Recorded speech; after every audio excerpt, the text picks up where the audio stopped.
Hi, everybody, and welcome to Session 2 of the Ironhead Chronicles game Redemption. I am Mike, I'm the DM, and today with me I have four phenomenal players. I'm very excited to run the next Session 4.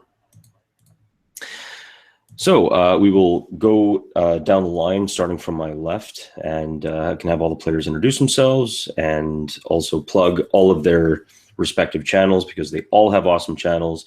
And you guys, for you watching at home, definitely have a look because these guys are amazing. So if we can start from my left, Chad, if you can introduce yourself and your stuffs. Yeah, guys. Hi, my name is Chad Nick. You guys can find me at my YouTube channel. It's also the same thing, Chad Nick, K-N-I-C-K. I also have a blog called gastrogamer.org. I just did a Fallout 4 review, in case anybody's interested on that. Also, one of the things that I'm going to be doing for my YouTube channel coming up relatively soon, I'm going to start something called Character Compendium, which is where I'm going to be basically creating NPCs, PC characters, all that kind of stuff, and giving voices to them so that you guys can kind of learn techniques on how to do that for future gaming sessions and stuff. Dude, that sounds actually really, really awesome.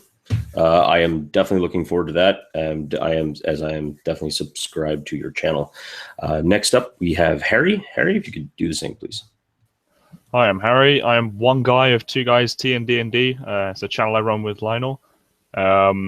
We do all sorts of things on there, whatever pops into our head. We've actually got a few slots coming up on some Call of Cthulhu games left going, so check on Facebook for that. Other than that, I think that's all I got to plug. And I'm Matt B. And my channel, I believe, is called Matt B.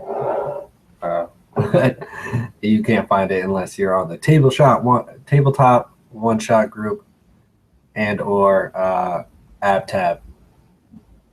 I love playing with these guys. I love all the game masters on those channels, and I look forward to this game today. Cheers.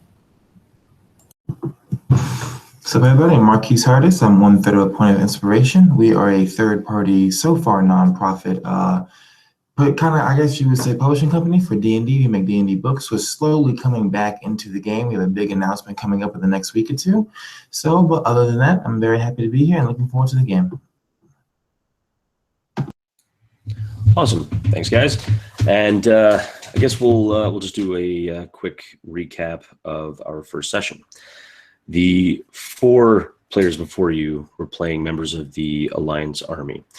They have been accused of a crime that they don't entirely know what they've done, other than an entire village of innocent people have been slaughtered while they were overseas fighting in the Great War. They were on a ship that was headed toward Neverhope Prison, one of the most horrible and awful places in the world of Valos. During the voyage to this place, they were unluckily, caught in some sort of an odd storm. It split the ship in half, destroying it, sending the players into the ocean, where they woke up on the shores of New Worcester. On the lam, and out of luck, they managed to find a cabin where an older gentleman by the name of... Wow, really? I cannot believe that just happened. That's right, folks. Waylon. Thank you. An older gentleman by the name of Waylon took them in and helped them out.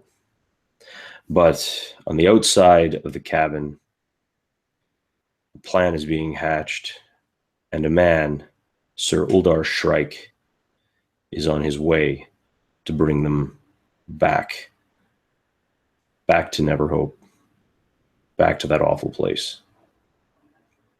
And with that, we begin our second session of the Ironhead Chronicles Redemption. On a side note, part of that redemption will hopefully be for me for forgetting that obvious NPC name. So shame on me. All right.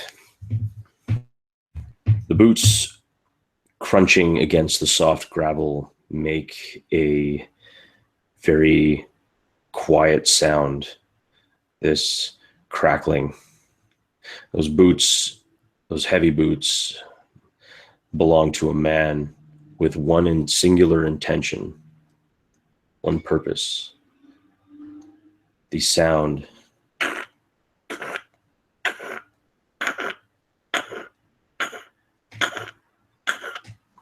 as it is going towards the small and modest-looking cabin.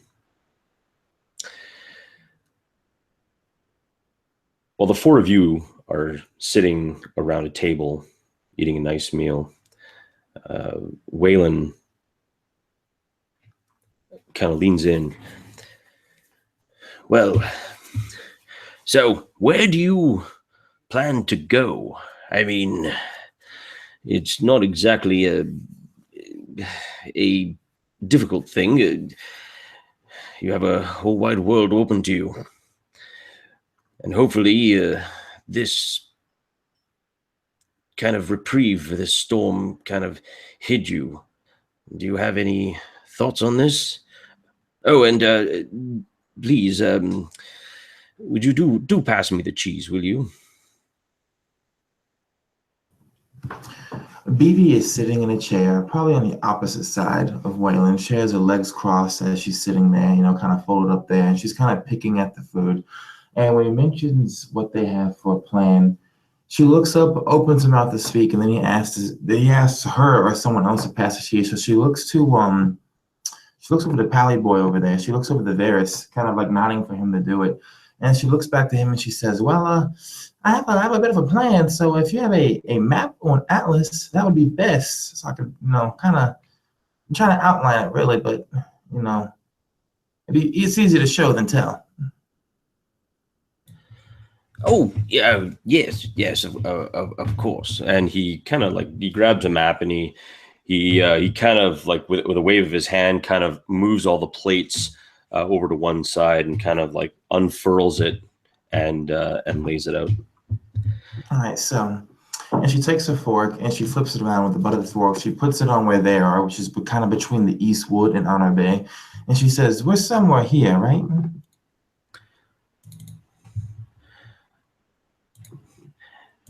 Oh, yes. As you can see here, and he kind of points to this. There we go. Kind of points to this area right here, which I assume you can all see my cursor. If we're right here, my original plan was to go to Honor Bay, but I kind of would rather cut through the forest and go to the Titan's Fist because, okay, and she looks at everyone now.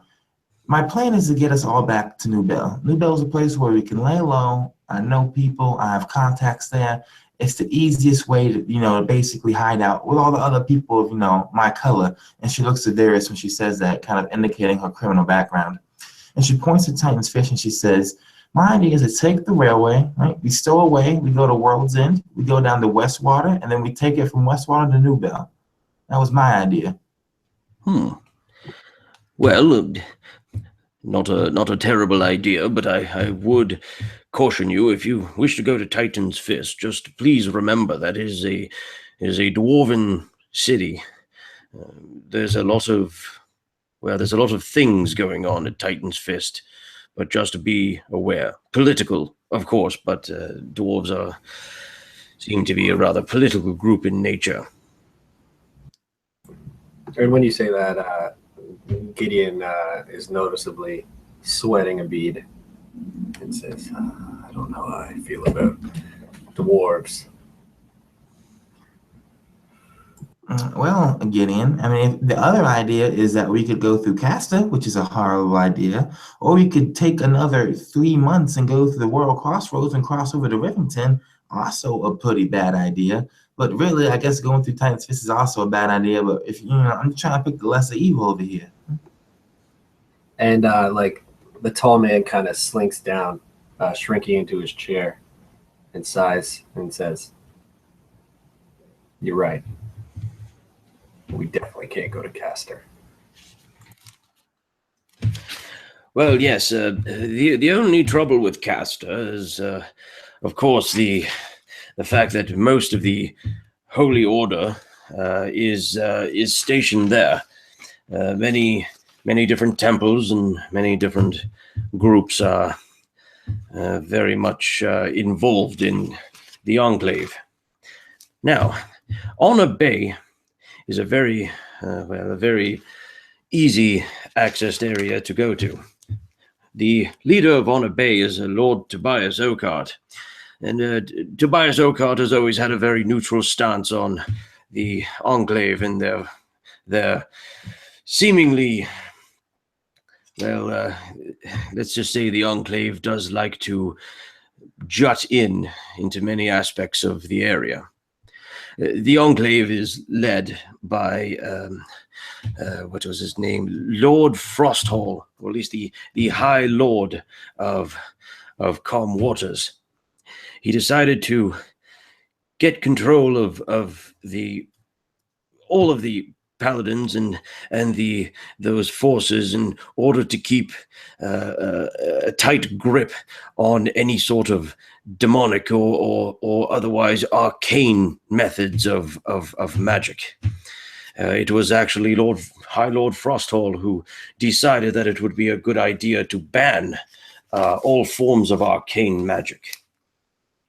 And when he says Frosthall, you begin to, you kind of get an idea in your head. You remember your commanding officer's last name is Frosthall.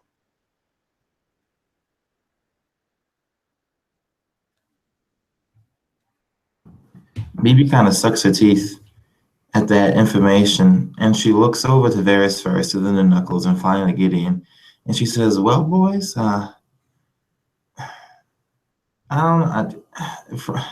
Frosthall was always, he's kind of a tight ass, and I'm not really sure what all this hullabaloo going on about is. We're going to find much help there. So, I feel like if Titan's Fist is really all chaotic with politics right now, it's easy to get in there and then jump on a train like I did when I was a kid. You know what I'm saying?"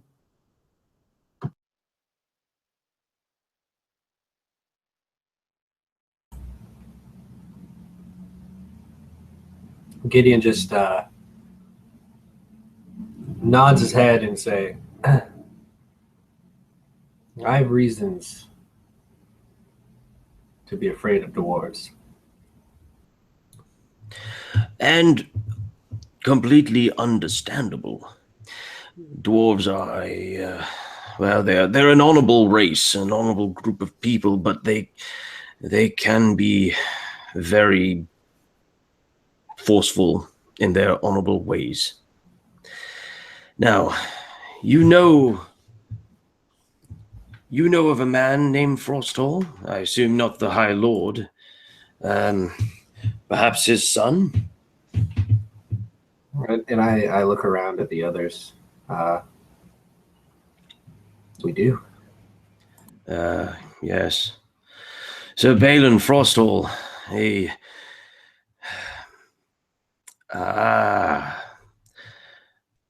now I know who you four are.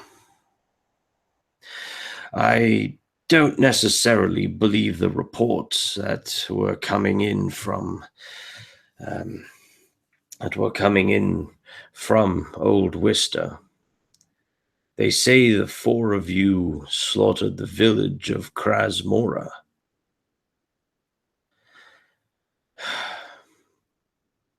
I hope it is not true. Sorry. Okay. And yeah, Gideon just says, I'm sure they've said a lot about you at one time as well. Well, yes, they have said a lot about me, but I've never killed an entire village worth of people. Sir Balin, it is said that Sir Balin stopped you, the four of you, from doing any more damage. Upon arresting you, that is what has been able to promote him to a lordship on his own, and then after that, it helped secure the Enclave's forces into getting that grip on New Worcester. Now, whatever happened is not my concern. It is what has happened, and that is perfectly fine. However, whatever you have done, I don't believe it in full. Sir Balin Frosthall is a man whose, well, his emotions get the better of him. And it is said that he has a way of performing magic without spellcraft, without any sort of preparation. I would be wary of him. They also say he is a holy warrior unto himself. Many people have different ideas about this man, but I would caution you to be very careful. As he finishes this, Varis has been looking at his arm the entire time this conversation has been happening. And his eyes just look awestruck and angry, frustrated, confused. And then you see him just absent-mindedly grab like a wedge of cheese and hand it over across the table to Waylon while they're having this conversation. And then he grips his fist tightly.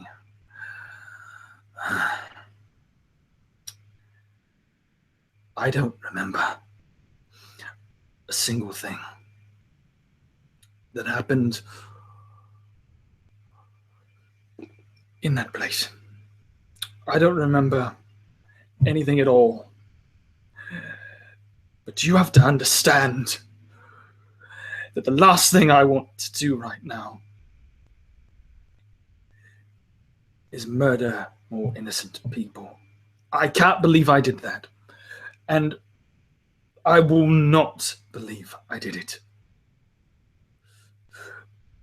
Where, Waylon, can we go where it will be the most safe for us? Sooner we can get armed, the better.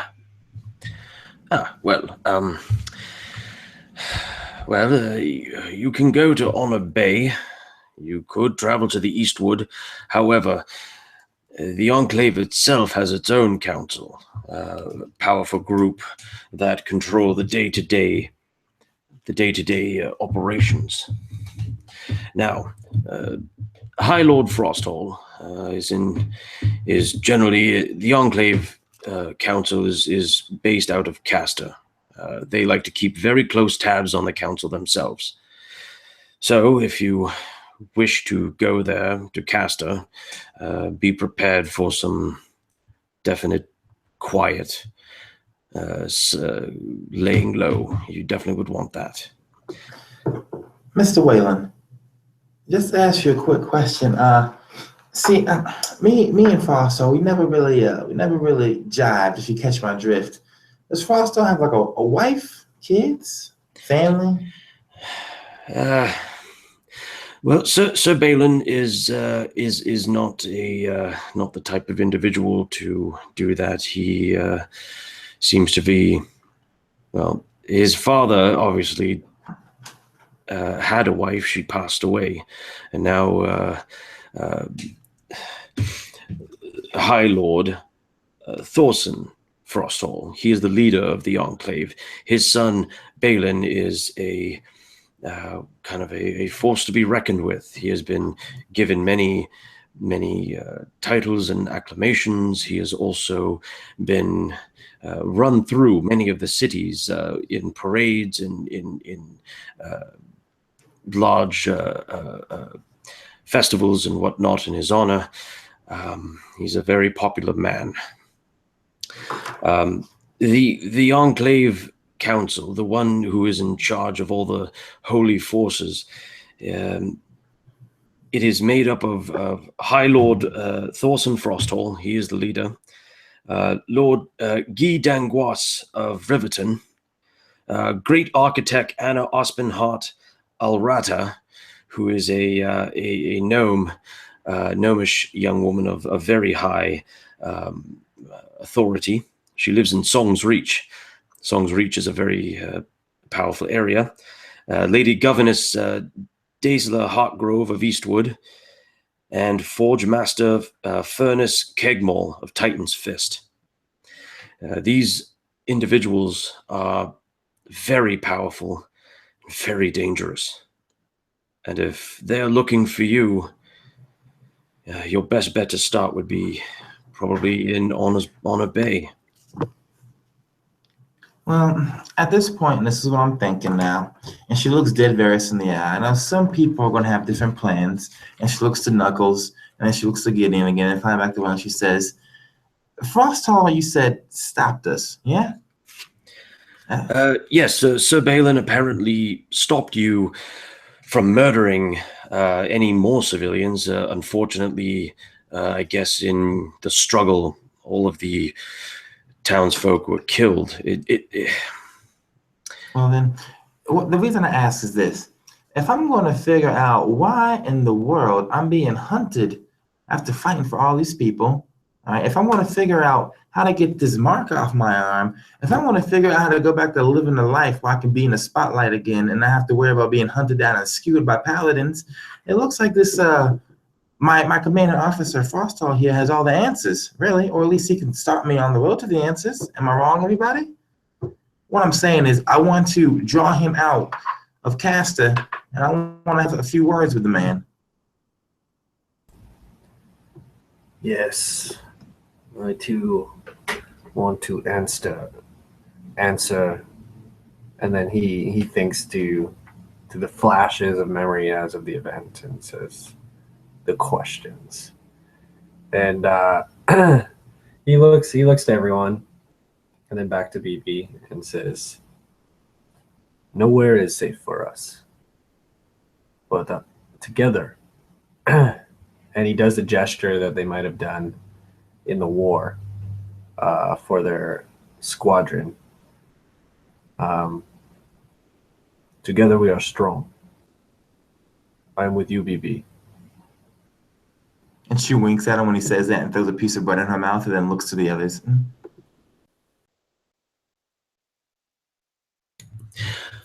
And as you guys are continuing to eat and talk, the peacefulness of the conversation is suddenly stopped. You hear a voice from outside. Fugitives, come out. You will to be taken back to Casta and then sent back to Neverhope. Sent to Neverhope.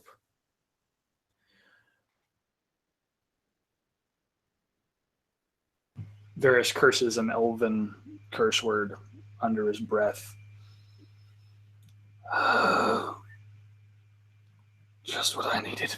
All right, fine. And he like quietly as he possibly can, he's going to attempt to pretty much cloak himself against the side of the door. I would like to stand up and then like slide over to the side of the door and stay there as quietly as I can, pulling the rapier out. And I want to hold my action until either the door is opened or I feel as though it's calm enough to where I can take the first move. Waylon suddenly stands up. You know, and he's pensive and he's looking around, looking kind of trying to like, you can see kind of the gears are going in his head, and they're turning. All right, listen to me very carefully. I will keep that man busy, but you four have to get out. Run. Take the back door.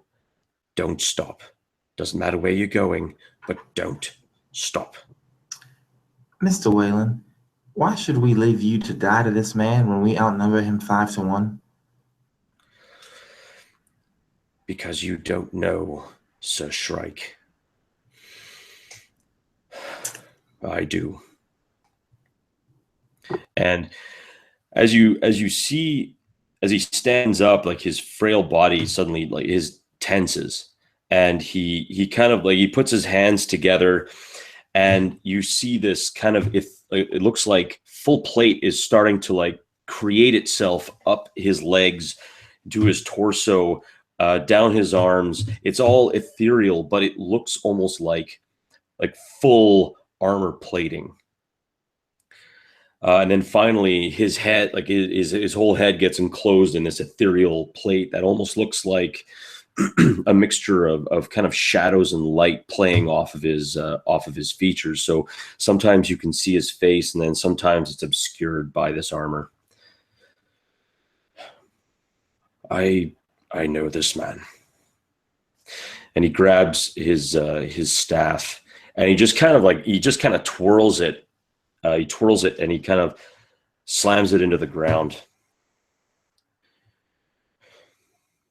You may help if you wish, but I would highly suggest that you go, because I am tired of running from this man.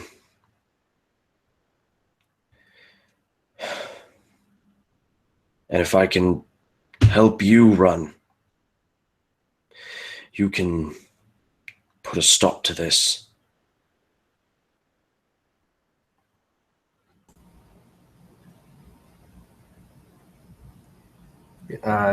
Gideon won't blow their cover by speaking aloud, but he'll nod.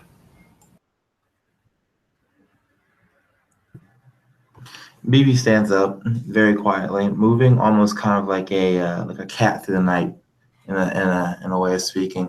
She moves around the table, and she moves to the side of Waylon, who's now covered in this ethereal plate, and she gets up to her tippy toes, and she just kisses him right there on the side of his cheek, or on the armor plate of his cheek, and she whispers a thank you to him, knowing that this man is not choosing to die now just to help them, but this is how he is chosen in his life, a life of running, a life of persecution, and he wants to end it on his own terms. And this is something that BB not only respects, but she feels the same way about herself, only she's decided this is not the time that she has chosen to die. And so she looks to Varis, who still has his rapier drawn out, I assume, by the door, and she nods for him to follow. And then she looks to Knuckles, who she's not sure what he's doing, but she nods for him to follow too.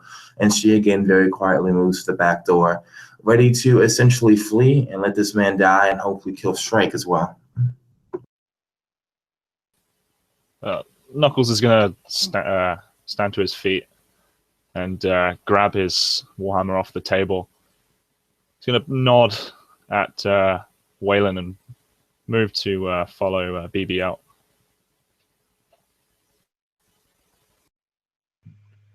Varis is the last one to be quite reluctant.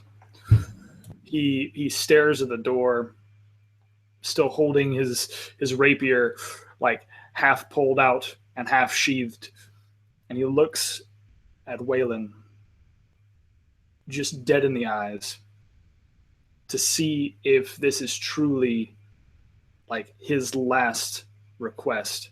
He would never throw it upon himself to deny someone an opportunity to do this of themselves if this was truly what they wanted. But he has such like this paladin idealism that he cannot leave someone weaker than himself to die alone. And he looks at him to get confirmation.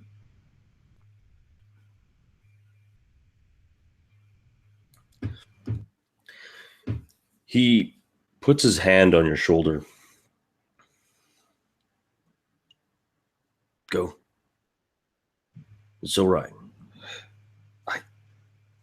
I barely know you, but you are the first person who has given me answers.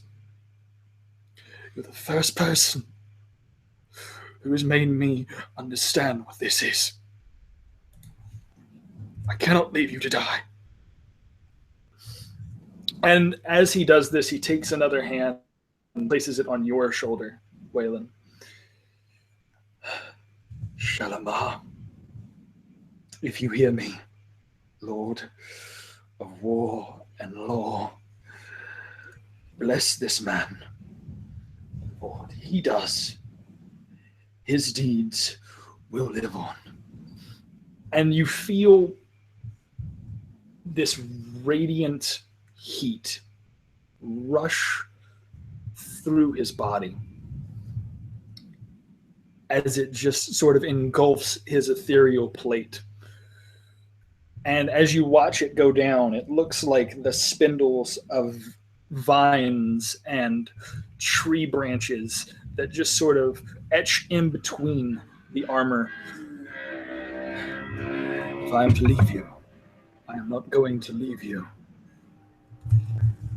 If I am to leave you, I'm going to leave you without one last gift. You have my blessing, sir. Thank you. Thank you. Now, I'm going to teach this little bastard a lesson. And as you run to the back door, he kicks open the front door. He kicks it so hard that the door actually slams off its hinges, rolling out. Shrike! It's good to see you again. And you just hear him. Waylon. And you hear as a revolver, kind of like you can hear the revolver cocking as he has it in his hand. The back door, it seems like it's almost tucked away. Bursting through it, you guys run. You kind of see a bit of a path with some trees, kind of lining the one side and the ocean flanking you on the other. What do you wish to do? BB makes a beeline straight for the trees, and as she's doing so, she's saying over her shoulder, no, not so Shrike knows we're here, but essentially trying to be loud enough for them to hear, saying, if we take the coast, he's going to follow our footprints in the sand. We need to hit the trees, make it confusing, get to Anna Bay.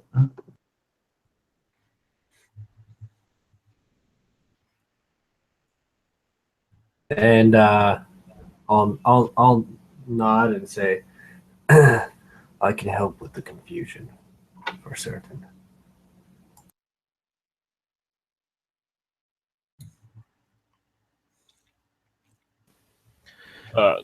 Knuckles will sort of stop, make sure everyone's following, and he'll take the rear as they run towards the woods, sort of keeping an eye on behind him, constantly looking behind him, just ready to turn at a moment's notice.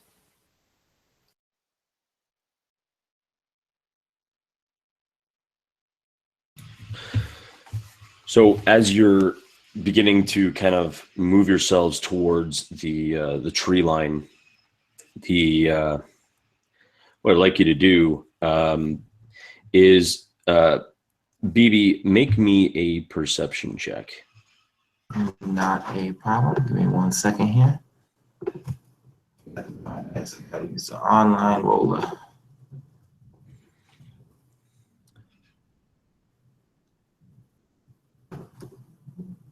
If my internet doesn't crap out. All right, there we go. To perception? Yep. Okay.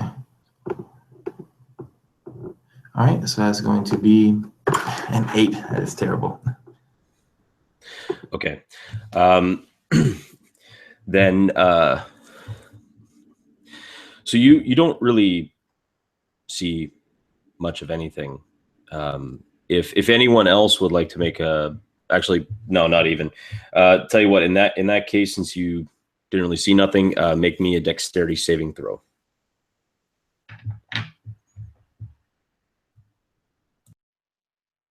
Nine.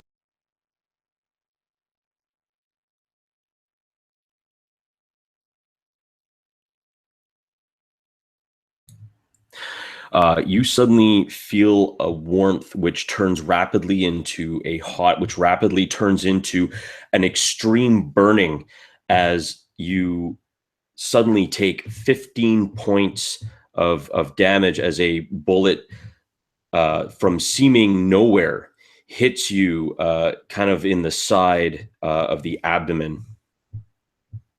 And then suddenly you eventually hear as the sound catches up to the round this sharp crack as the bullet kind of finally comes up and hits you.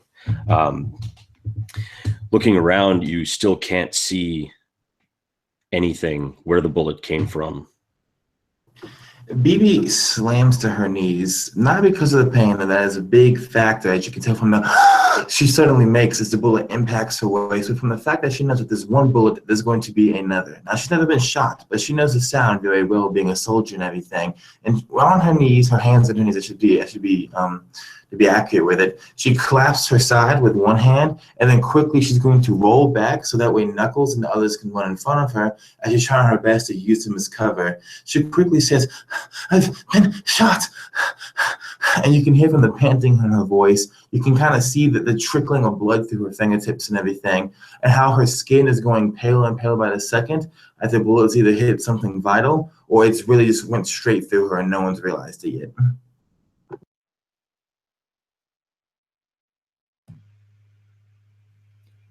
I imagine that Varis would have heard the shot.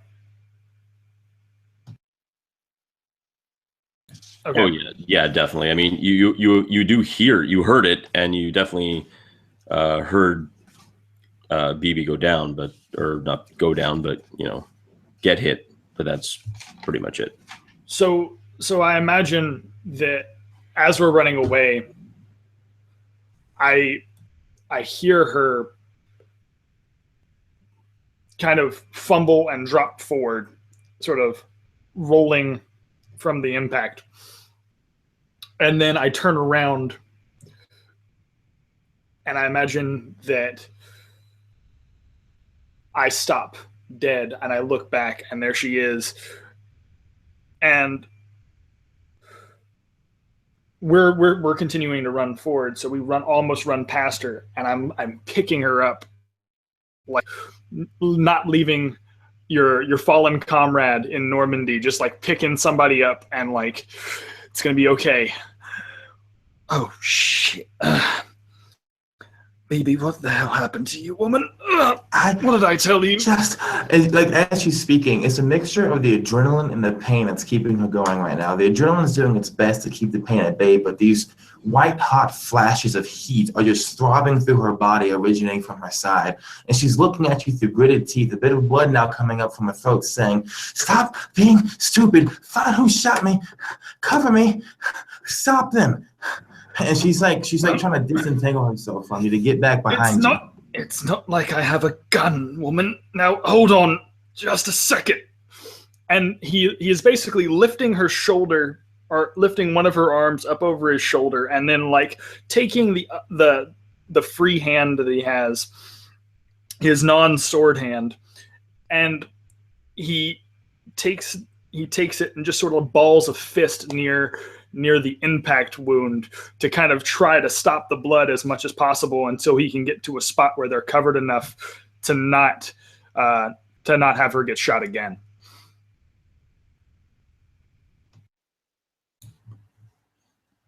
Okay, and what about the rest of you, Knuckles and Gideon? What are you guys doing?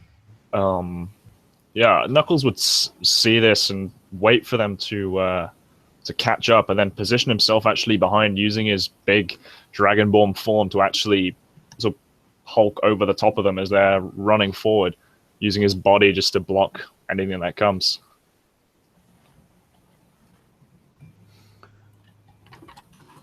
Knuckles, can you see them? Look through the trees. Find them. Yeah, I'd kind of be crouching in front of BB,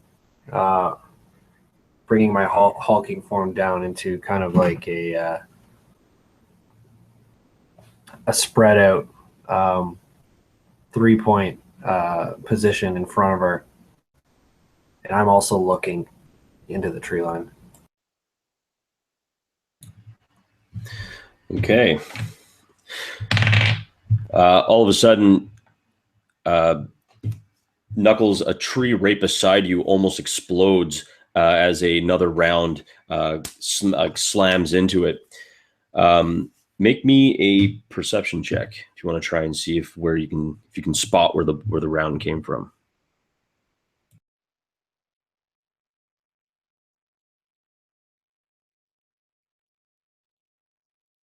There's a 4.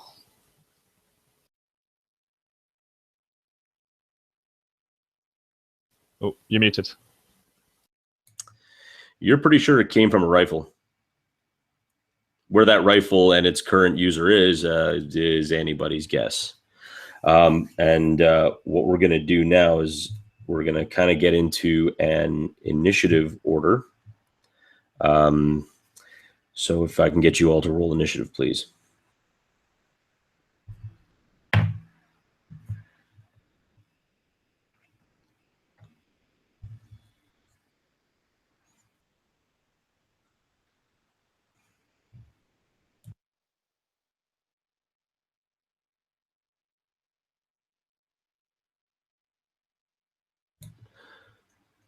Nice initiative, Matt. Holy crap.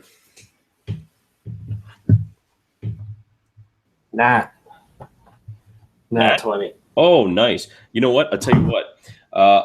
Because you rolled a nat 20 on your initiative order, and I think that's just beautiful. Let's say if you want to make a perception check for finding out where this shooter is, I'm going to give it to you, and I'll give it to you with advantage. Okay. Good thing I had advantage because the first one was a 1. 14 plus 0. Okay, so 14 to see him. So before that last shot just struck the tree, you almost saw a glint just in the distance, but like in a tree, a glint of what could have been sun reflecting off of a scope weapon. And it seems to be kind of just like at kind of your 11 o'clock, just inside the trees, just a little ways. Okay, and how many feet do I guess? Okay, so if you were to guess, it's probably about 150 feet. I'll say something military like 3 o'clock or something like that. I don't know exactly which direction it is, but so 11 o'clock. Like if you were to like pick a point or pick north, so your 11 o'clock would just be like a little bit to your left. Okay, and that's where he is. Yeah. I'll just say to the others, 11 o'clock. And just under my breath, through my teeth. And I'm going to cast Mage Armor. So basically, you'll start to see the velvet on my shirt start to shimmer like rolling oil down the street, almost prismatic. And my mage armor is active, and I stand in front of BB.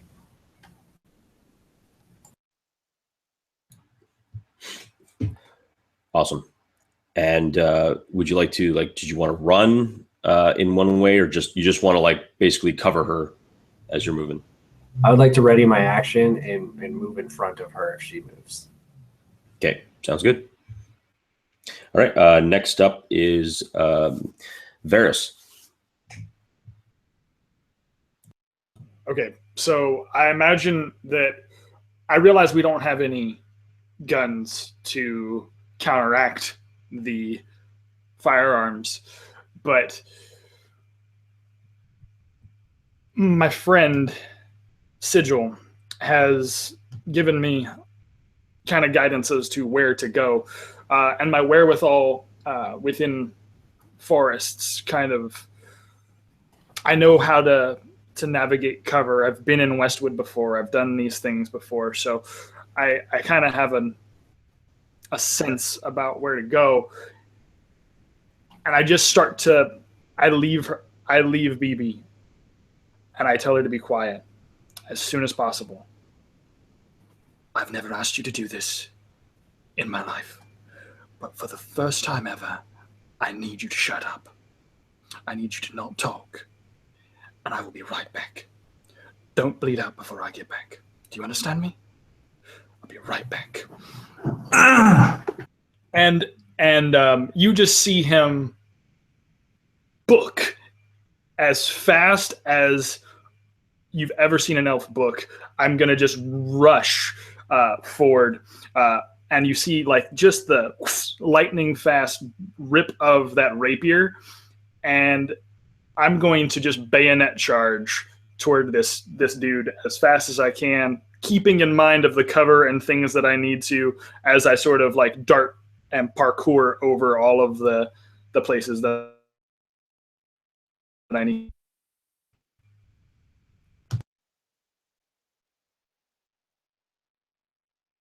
So how would you like me to handle that, Mike? Okay, so actually, it's actually totally fine because that is your movement turn. You know, you being an elf, I'm not gonna make you roll for acrobatics or athletics trying to like hop over things because you know it's how you roll. You know, you are that good. Okay. So you just make it. Are you gonna take cover behind anything? Like you're just gonna go to a tree, take cover? Or? What I'm gonna do, if it's a surprise round, like if I'm catching them off guard, then I just want to go straight in for an attack. If they kind of are aware of where we are enough to where it's not going to be that kind of thing, and I need to hide first and then attack, I'll probably get as close as possible and then hold my attack until they move into position. Okay.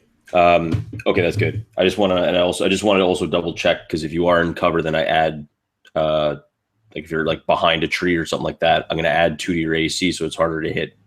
Yeah, I think then what I'm going to do is I'm going to hide behind one of the biggest trees in the forest that are close to this thing, and I'm going to hold my rapier in a position to where, as soon as I see the glint of that gun come around the corner, I just strike. Okay, not a problem. So next up is BB. So BB is doing her best to stay silent. It's pretty futile.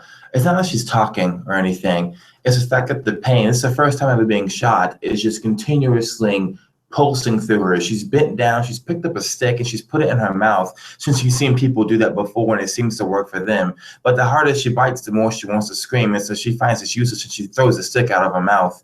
But having Knuckles now standing before her, which is good, she begins to, I guess, bear crawl along the forest ground, one hand still on her stomach, trying to stop the bleeding futilely, and she gets behind a tree and kind of balls up right there, still panting, her eyes watering. She's not full-on crying yet because the adrenaline's still pumping through her, still fighting back the pain, but it's not enough.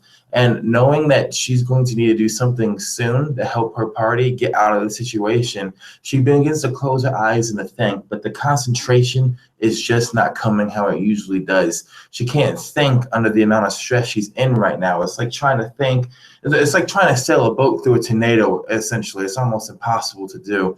And so as she still kind of fights against the pain and her biological reactions and balls up with her knees to her chest and still holding her side, she's going to hide behind that tree, which is her action for the turn. And then she is going to begin to prepare to handle the situation she's in as best she can. That's perfect. All right.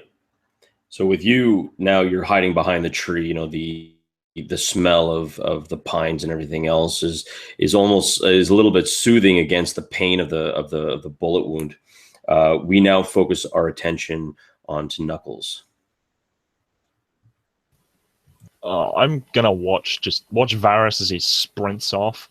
So look around and searching for this sniper up in the tree, and he's gonna just sprint off the same way that they were heading, making as much noise as possible as he's just crashing through the undergrowth, trying to make himself a big old target, so that Varis can get to this sniper without being shot at.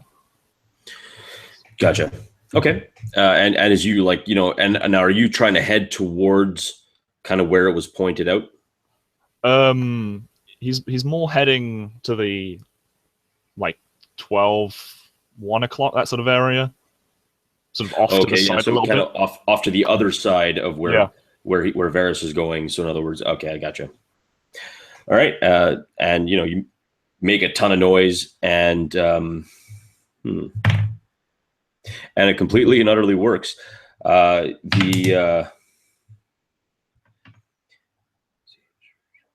are you going to hide? Like, are you going to try and take cover, or are you just like, come on, do it, kill me now, kind of an attitude? Yeah, exactly. I'm just sprinting off, just Okay. making as much noise as possible, not trying to hide. Sure, not a problem at all. Okay, so now it is this unknown individual's turn. He does fire at you, Knuckles, and he does hit. And you take 21 points of piercing damage as the round just hits you almost square in the chest.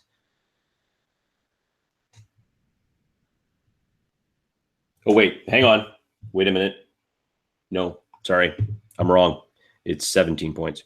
My bad. By the way, guns. Am I right, fellas?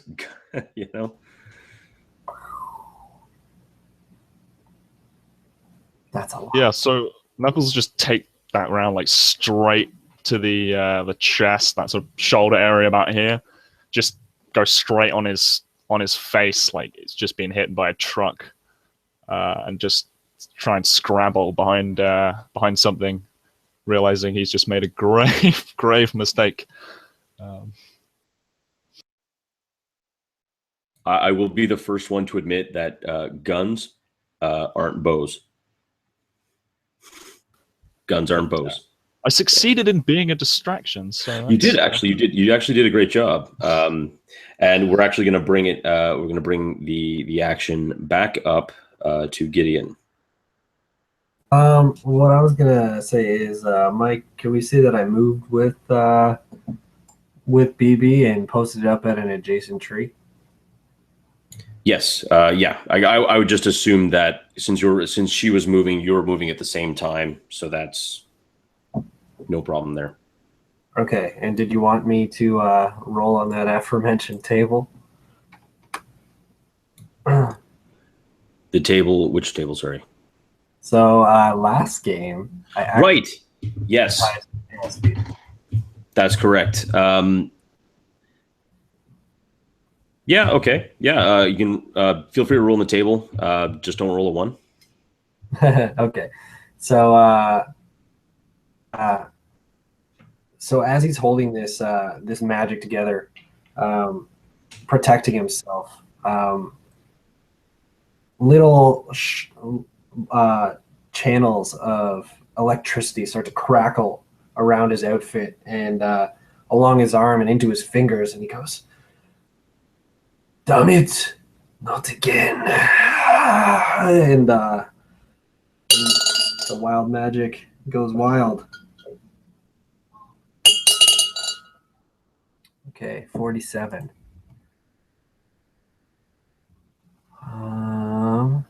Oh God, no. Wait a second. Did you actually roll a 1? No, basically how Tides of Chaos works is up to you, but I invoked Tides of Chaos, which gives me a free advantage. Okay, gotcha. And then the next level 1 spell I roll is potentially a Wild Magic Surge. It's up to you. Gotcha. Okay, no, I see what you mean now. Okay. Wait, 47. It's up to you. I say that. For real. Well, yeah, because my thought on the wild magic table was always you roll on the wild magic table every time you spell, and if you roll a 1 against the magic surge, then it's possible. Okay. Yeah. I can do that. So I can roll the 20 to see if I get the surge at all. Yeah, exactly. And I mean, it's all also for flavor as well. So 18. So let's just say I bring it in. Okay. Yeah. Let's save that for next time, because it is a new session anyway. And he starts to focus a little bit, and with BB close to him, he actually remembers something he said to her back in the war, and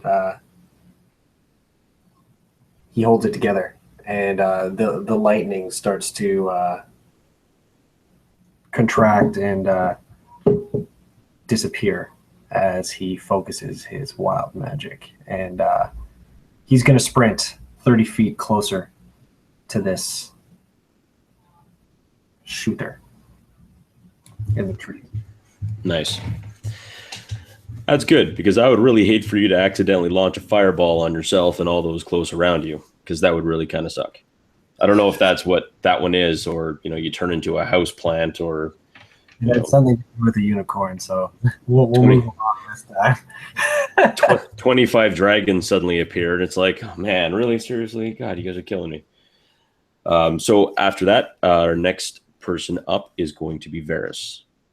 And how far away would I be after a 30-foot movement? So now you're probably about 65 feet away. Right. Okay. Cool. So yeah, I'll get ready for my next action, but I'll also be hiding behind a tree. Sounds good. Okay. So, Mike, as I said,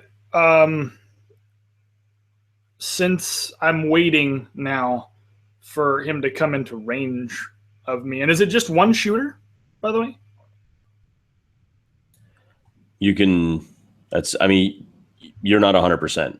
Okay, not 100% sure, but for right now, I am fully aware that it is at least one shooter. Okay. Yeah. So now that I'm hiding behind this tree, like I said, I'm going to hold my action until he starts to move forward or come around the corner. But when I do,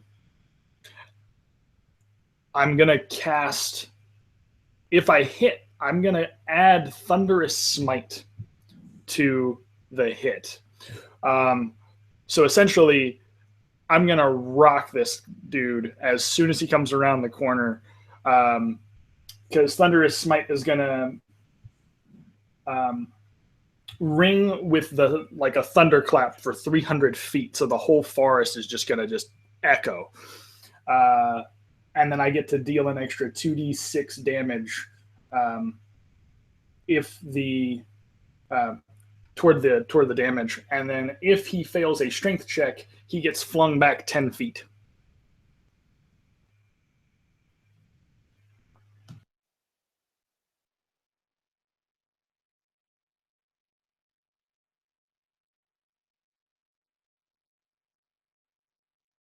Sorry about that. So, okay. So I can kind of see him coming out of the corner. You can kind of see, like, just peeking your head very, very carefully around the tree that you're hiding behind. You can kind of see him, and what you see now is what looks to be someone wearing like a whole bunch of basically like full on but very skin tight leather. You see a hood kind of drawn up, and what looks to be like him wearing a mask. Okay. Like a full on like mask, just a kind of bone white, and or not bone white, but just like kind of pure white, like kind of like snow, and the mask is kind of featureless. Like, it has eyes and it has a mouth, and the mouth is drawn into like just a straight line, as he is kind of aiming and looking at Knuckles. So with that being said, I'm going to attempt then to take my rapier and just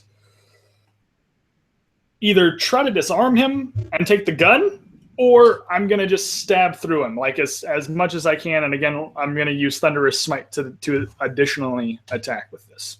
All right, let's do it. Roll it up. If it would stop falling off the table. Dang it. Okay, I gotta get some more space. I'm gonna move some stuff around. My desk is not being cooperative. Okay, so that is 16 to hit. So as you stab up, you just manage to catch his arm as he's firing. Go ahead and roll your damage. Okay, cool. So that's D6s. 1, 2, and a D8.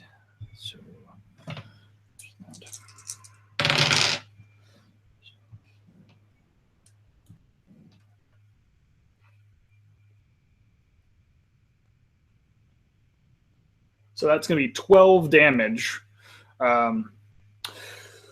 altogether. And then he's also going to get, he has to make a strength check or he's going to get thrown 10 feet and then fall prone as well. So I imagine what it looks like is this.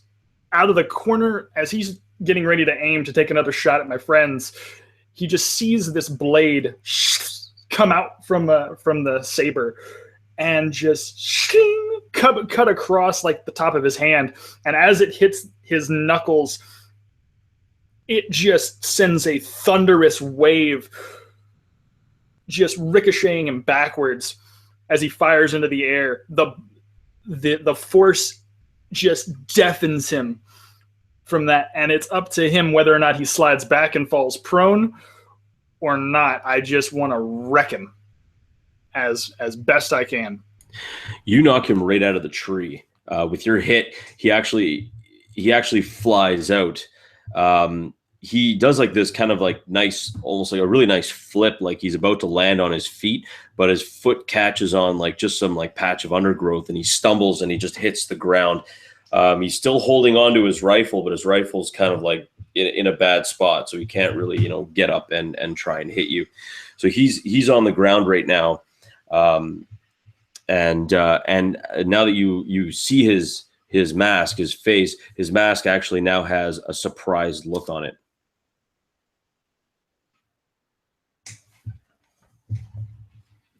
So as we go now, we switched up, excuse me, to Marquise, or excuse me, to BB. It's the crackling electricity that really pulls BB's attention away from her pain and back into the world around her. And she looks up and she sees Sigil over there kind of lose self.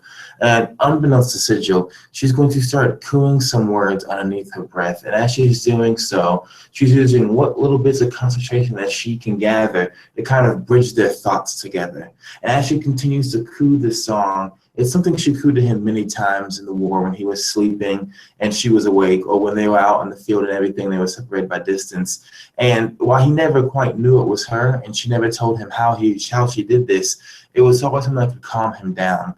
And the more she coos with every word, the words don't actually come from her throat, but from her mind, from her thoughts. And they implant themselves back in his head. And as he brings himself back together and he begins to have those thoughts of BB in the war that he mentioned, and he begins to run away, BB sighs to herself, knowing that with this one minor success, that she can still think, she can still apply her mysticism, her psionic talents. And so she turns, and the thunderous echo breaks across the forest, the same thunderous echo that's coming from the Veil's attack on this mysterious sniper. And she looks across the tree, just barely, just peeking out from the side of it, and she sees the man flying back, and she sees him hit the ground. And the moment he hits the ground, she has that one clear snapshot of him in time, and she closes her eyes again. And as she does so, she throws her thoughts out, and she imagines realities where she's not shot. She imagines realities where the sniper is not shooting at her or shooting at any of them, but shooting at himself, different versions of himself. And she begins to call those realities into this one by one, and they translate from realities into thoughts, and they implant themselves in his brain. And this man will begin to see himself dying. He will see himself being shot. He will see his rifle being broken. He will see everything he ever was being thrown away. And then these thoughts will materialize into words in his head saying, I must surrender now. And he has to make a DC 13 intelligence saving throw, or those 4 words will be fact to him, and he will have to follow those 4 words. Okay. Fail. Hitting the ground, he kind of looks at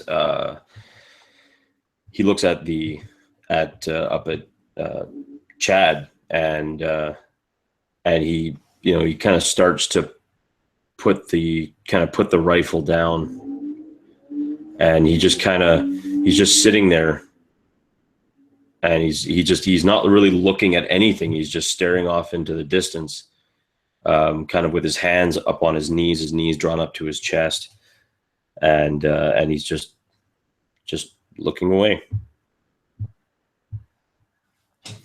And does that conclude your turn, BB? As a bonus action, this thought will appear inside the Veil's head saying, you have 5 minutes. That's it.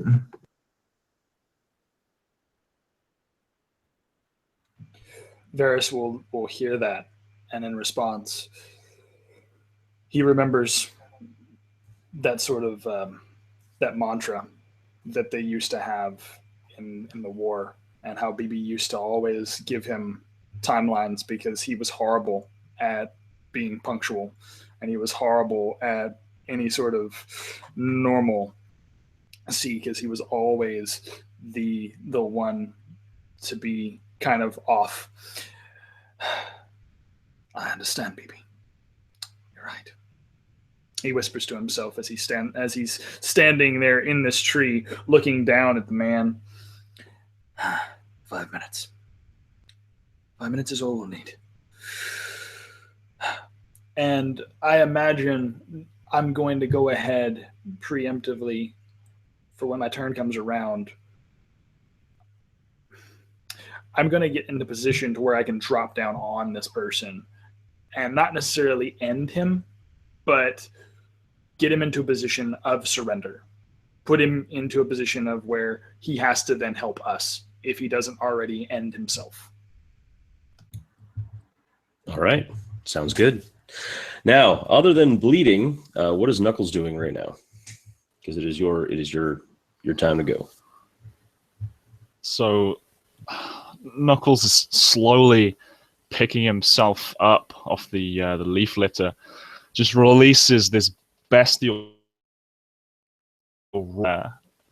Also uses second wind to regain 10 hit points as my bonus action.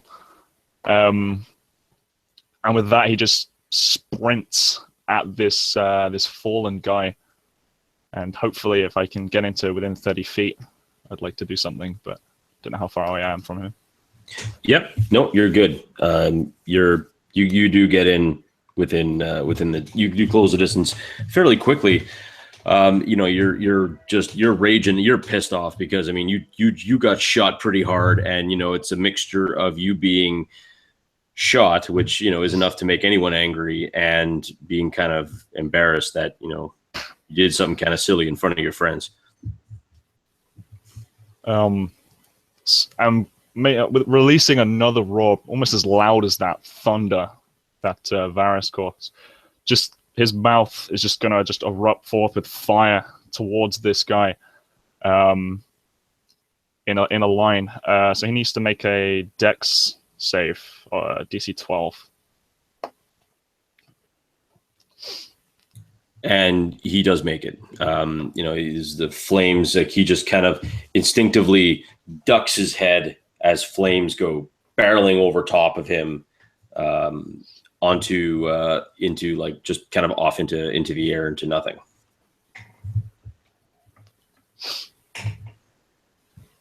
I just gonna roar again in absolute frustration and just stop sprinting towards him as he waits for Varis to finish him off. And this now, when it's just if you can just help me on this one, BB. So when it's this individual's turn, do they have to make another intelligence save? So essentially, for the next 5 minutes, the words that I told him remain fact, and after that, he no longer has to believe those words. Gotcha. Okay, so I don't have to. I don't make a saving throw to kind Correct. of. You can interpret the words how you want to as well. I just said he has to surrender essentially, so it's kind of up to your interpretation how he goes through with it. Gotcha. So this creature, this individual stands up, puts he looks down at the rifle. He looks up at you, Varis, and you see him. He puts his hand over his face, and then as he brings it down past the chin of the mask, you see kind of a frown and like some very sad looking like eye holes. Beyond it is nothing but black. And he kind of tilts his head to one end, and you see him leap up, grab onto one branch, leap over, grab onto another branch, and all of a sudden, like, he's just gone. His rifle is still on the ground, but he's gone. Okay. Who's next? So next up is you, Matt. Okay. He'll be hearing that song in his head, that hymn, that unknown melody, and he'll feel powerful in his strides, and the electricity that's crackling around him, kind of preventing him from doing anything, is now his movement. He seems to move more affirmatively, quicker, stronger, heavy steps into the soil as he walks towards the rifle that was left on the ground. Leans down, picks it up, throws it over his shoulder, and looks around to see if he can see where the hell this masked assailant disappeared to.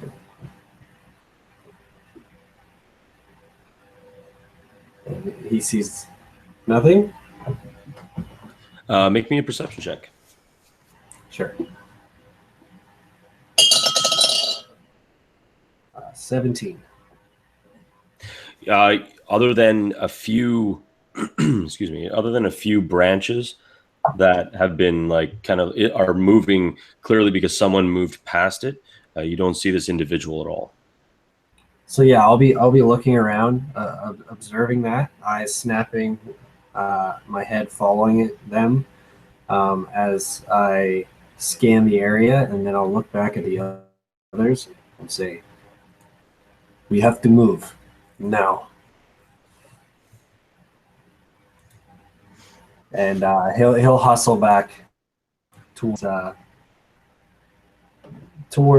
more collected point of the map in between his friends, so they could group together and get the heck out of Dodge. Okay, so for right now, you are out of combat. In the distance, you can hear some arcane blasts mixed with revolver fire and yells and screams as both Waylon and Shrike are locked into combat. Other than that, everything seems relatively peaceful right now. So for the four of you, what would you like to do? BB's still huddled away, about 30 feet away from everyone behind a tree. She pulls her hand from her side, and in it she can see the dark shapes of the fragmented bullet that went into it. It was pulled out through the mysticism she was just going through, kind of a side effect of it. And the wound is closed somewhat, but not completely. The pain is still there, just slightly lessened. And the adrenaline now, however, is beginning to leave her, which means that lessening pain is spiking up and up. And again, she kind of throws the bullet shards out of her hand and just kind of still stays there huddled up for another couple heartbeats before struggling up to her feet, holding herself against a tree, looking for the biggest branch she can find to be like a walking stick to help her around as she continues to hold her bleeding side, knowing that she can't walk normally as long as she's basically wounded like this.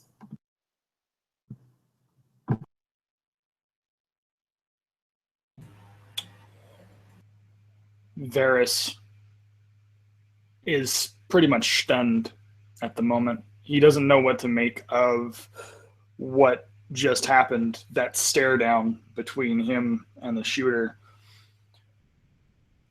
It has him uneasy and offset, but he drops down from the tree perch like Batman, just and grabs the somewhat broken rifle, and in one hand just kind of cocks it if he can. If it's almost like a one-hand cocked weapon, he just wants to take a moment, pull the pin, cock it, and he slides it on his back, if possible. Well, I'm a little confused. I thought, sorry, Gideon, did you grab the rifle? Okay, so Gideon did grab the okay. rifle, but just for the sake of that, as soon as you drop down, Yep. Batman hits the ground, the soil behind me. Yep. I turn around and say something along the lines of, "This could serve you a little bit better than it threw for me." And he smiles and passes you the rifle. I totally didn't catch that, I guess, in the description, so we're good. It's all good, and you proceed to check it over. Okay, so excuse me. The rifle itself is beautiful, dark wood, kind of a very. It seems to be a very nice kind of a light colored steel. The interesting thing about the stock of the weapon itself is that there's a lot of kind of leaf motifs on it, and even the scope too. It almost seems to be made out of like when you look at the rounds themselves, they don't appear to be metal rounds. They appear to be wooden rounds, bullets. And it almost seems like they appear like they're hardwood, like extremely hard, so that it almost gives the illusion of steel tip bullets. This rifle, it's a very nicely made rifle, and like looking at it, you kind of, looking through the scope, it's got like a nice true sight to it, and mechanics wise, it is a standard hunting rifle, and it is a 2d10 for image, and it's dexterity based. So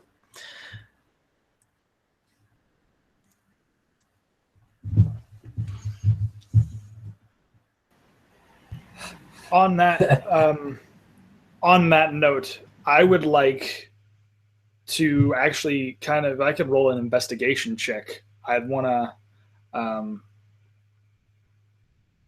kind of see if I know anything else about this rifle, if I know if anything sparks my memory when I look at this rifle, because something about it, something about the way he looked at me, something about the way that he paused and didn't fire the gun at me. I mean, he could have, but he didn't. And why didn't he? So I look at the rifle and I want to see what I can glean further. sure, yeah, make me an investigation check. All right, so that's going to be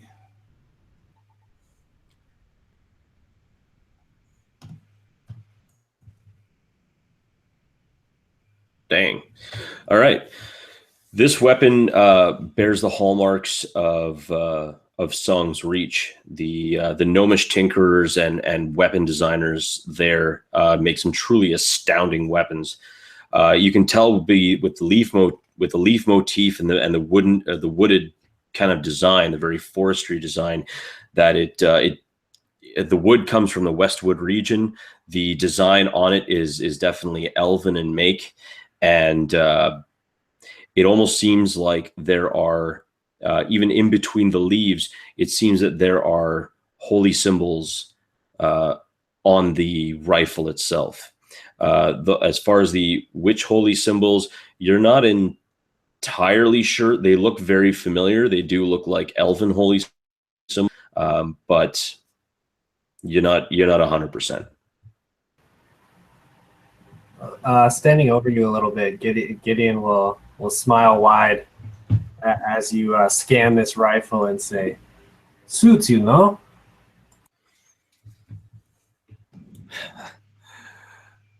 Like it's a part of my own hand. And you see him like just flick it around a little bit, not in the sense that he's like over dexterous or anything.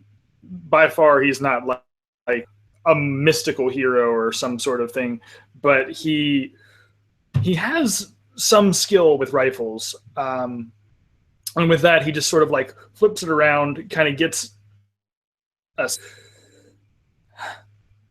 This is shit. This is too close to home. And he starts to think about it for a little bit. Why would someone have this rifle? Why would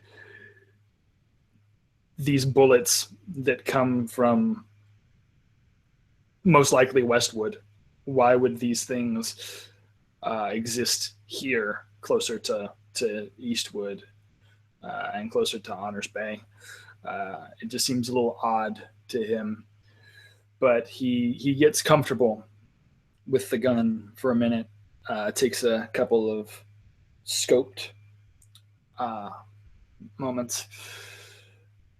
He says, "Come on, let's get you all to safety, huh?"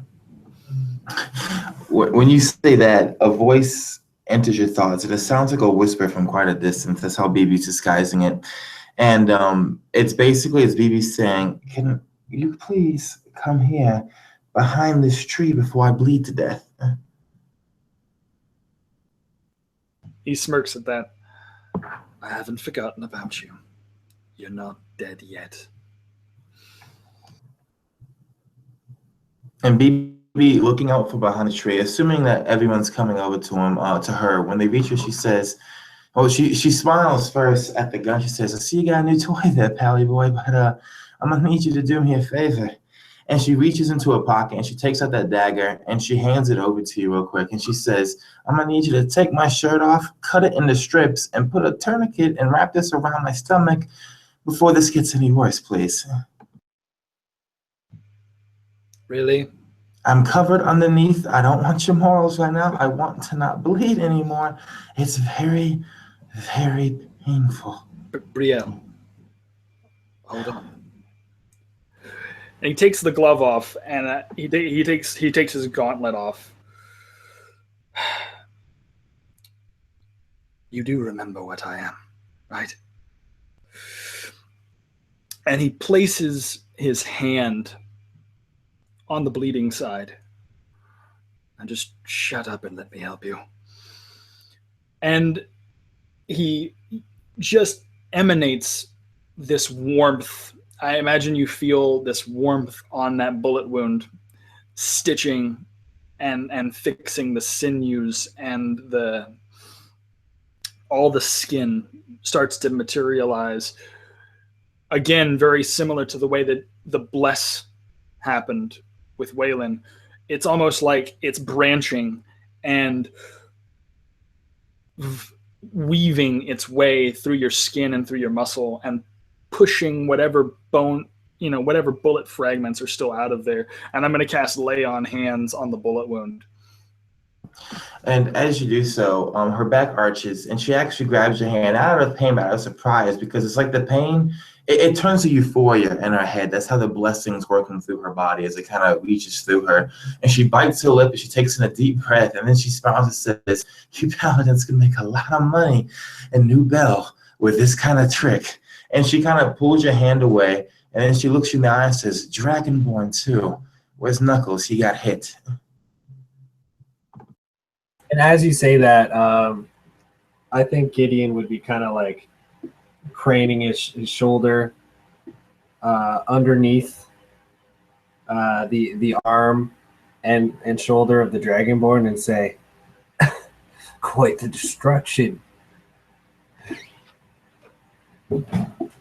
Like kind of helping you walk if you need it. Yeah, Knuckles is sort of running still on a lot of adrenaline, so he's quite fine, but there's still sort of blood just slowly coming out from his wound, but it's a very clean wound. Not much damage has actually been done, and I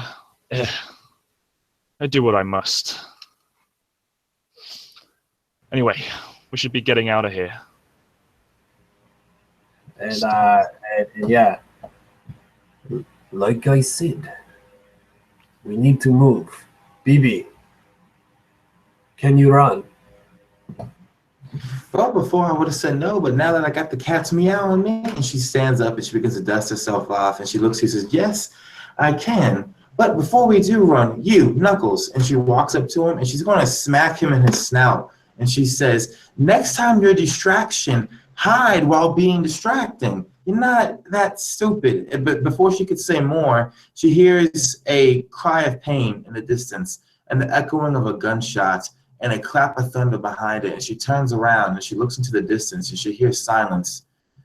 And she says, "I'm not sure how much longer our friend can give us time. So we'll talk more about this in Honors Bay, but let's go. You're right. Let's go. Let's run."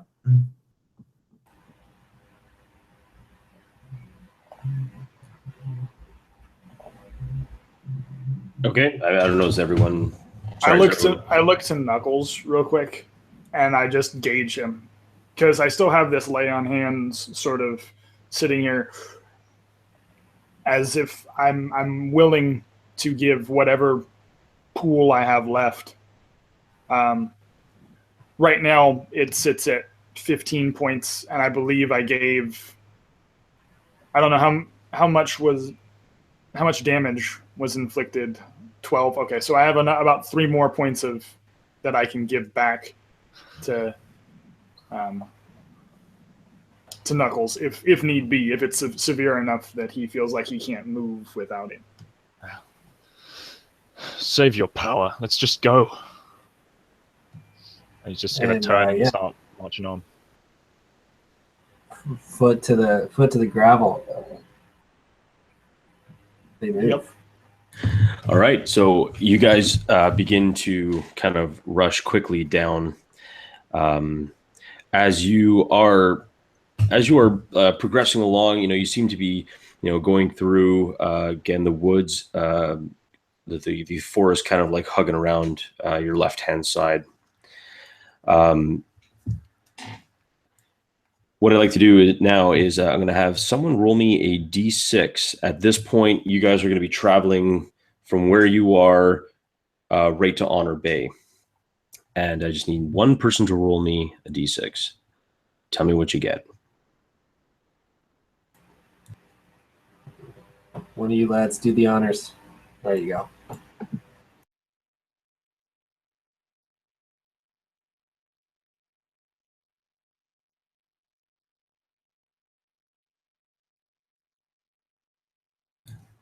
Okay.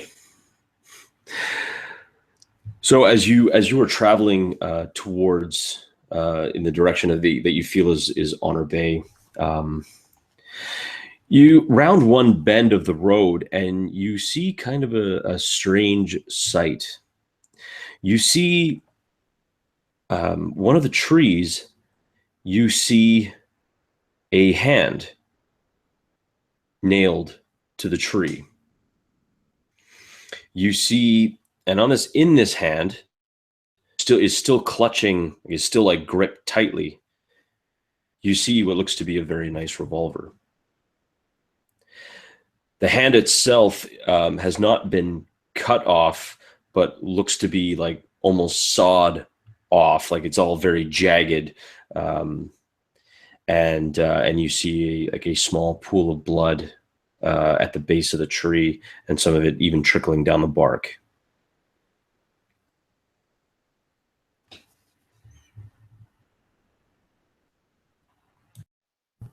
What the hell is that? And she looks over to the rest of you guys, like pointing to it, like, does anyone else see this shit? It's like the kind of expression that's on her face right now. And very coldly, like most of you have been around him for a while, and very coldly, Varis just goes, "Grab it." Do not grab it. Do not just go and grab it. We see a mysterious hand sawed off and implanted into a tree. And she's making motions like implanted to a tree. Brielle, is he, she, it using it right now? Is he, she, it a wizard? Some kind of crazy demon? I mean, we just saw some crazy shit across the ocean in war, and you're just saying grab a random gun tree nail thing right there. At least let me look at it first before you go all handsy grabbing it and casting some kind of hoodoo on us. Very well. But last I checked, we were being fired at, so if you would like for us not to be fired at and at least have some way to protect ourselves, perhaps maybe we grab the gun. We will grab, okay, listen, Pally boy, I don't know where you're from, but you're supposed to be a detective, and detectives know that if you go and you grab the gun and then some kind of trap happens and you die, grabbing the gun was a bad decision, I mean, I feel like since I have more experience with this kind of thing, you should kind of take my word for it. Knuckles, you see what I'm saying? I want to just grab the gun. But you go ahead if you think something's wrong with it. Okay, just a few minutes, all right? If you know anything about me, you know that my experience is do first, ask questions later. Whew, that has made a lot of problems between us, Pally boy. Please do not make another one. You got anything to say, Sigil, before I go and I look at this? Sigil will just say, "No, Brielle, you work away. I will see what's around us." And he'll be kind of using his arcane senses to kind of try to pick something up in the surrounding area, see if there's any signs of anything around this nailed hand, while she focuses on the thing that is the subject. Okay. So you're approaching the hand? What BB wants to do, she wants to approach the hand very cautiously. She's looking everywhere. Mechanically, what I'm doing is psionic investigation, which means I touch the object, I concentrate for 10 minutes, and then I see the last 24 hours that happened around the object from its point of view, essentially. So she would get close to the gun as long as nothing's like jumping at her, and she's going to reach out very cautiously and put just a couple fingers on the gun, and like kind of pretend like she's like doing some kind of fancy underground investigation technique, when in reality she's just using it as a front to basically psionically investigate it. Gotcha. So as you approach the tree with the gun gripped tightly in the hand that is nailed to the tree, as you get within like 2 or 3 feet, the hand which is like holding it like this just suddenly relaxes, and the revolver just falls to the ground like.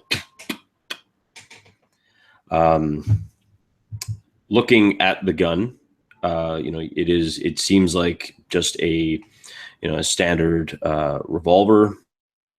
It's got a very nice kind of a light pine handle, which seems to be inlaid with some mother of pearl designs. Really quite nice, actually. The steel is very dark, almost black, which provides a very beautiful contrast to the light wood and the light inlay that's on the handle. Oh, very gingerly, she's going to reach out. She's going to touch the handle of the gun. Wait a second. And hopefully, barring anything crazy happening, she closes her eyes and begins to kind of massage it in circles. As she does so, her mind begins to wander and it detaches from her. And she begins to see different realities the gun has been in.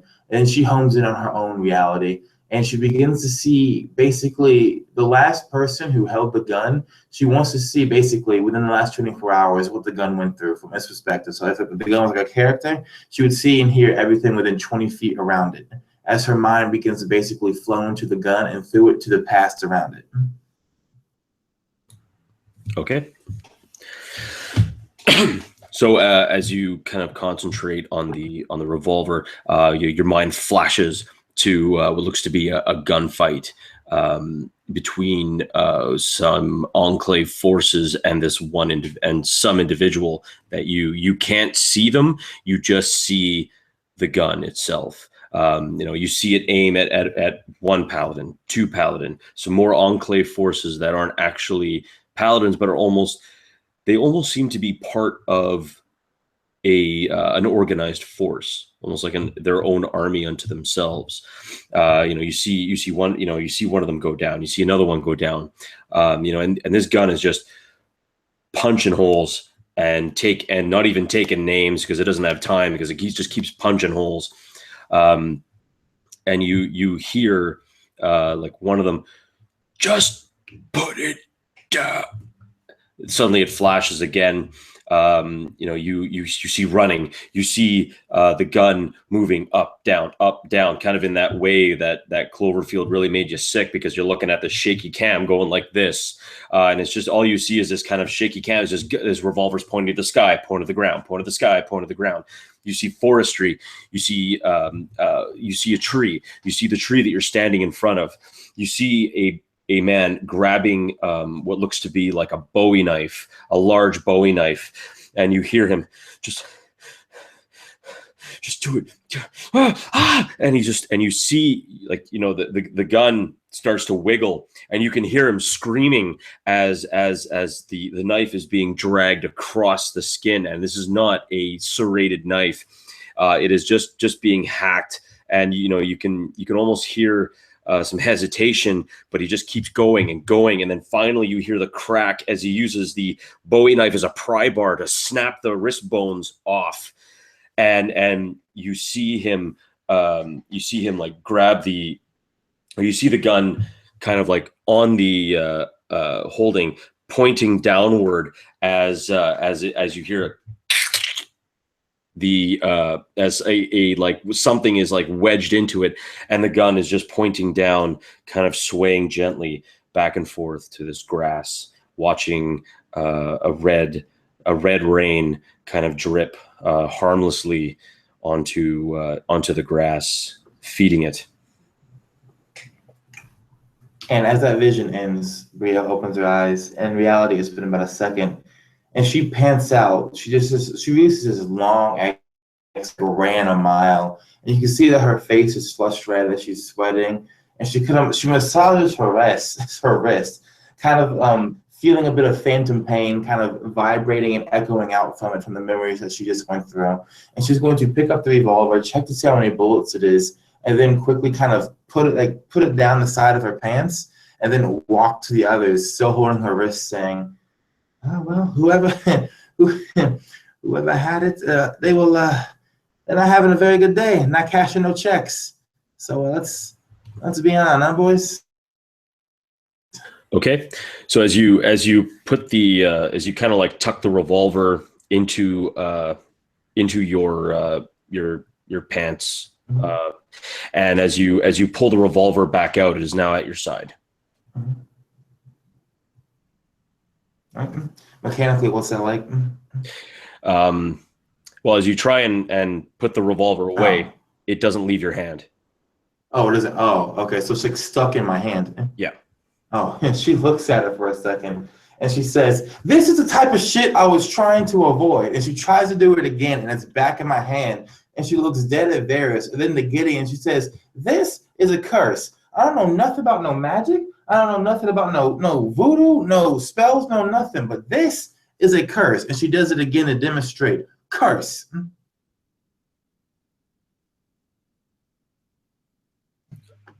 And Varys kind of smirks a little bit, just because it's you, Brielle.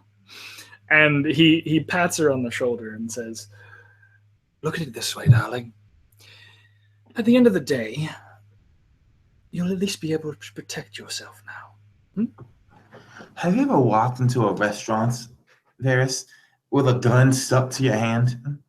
Do you think they're just gonna serve me? Be like, "Oh, look, it's BB. She's the butterfly of New Belle. Let's give her a free meal. Ignore the gun stuck to her hand." And can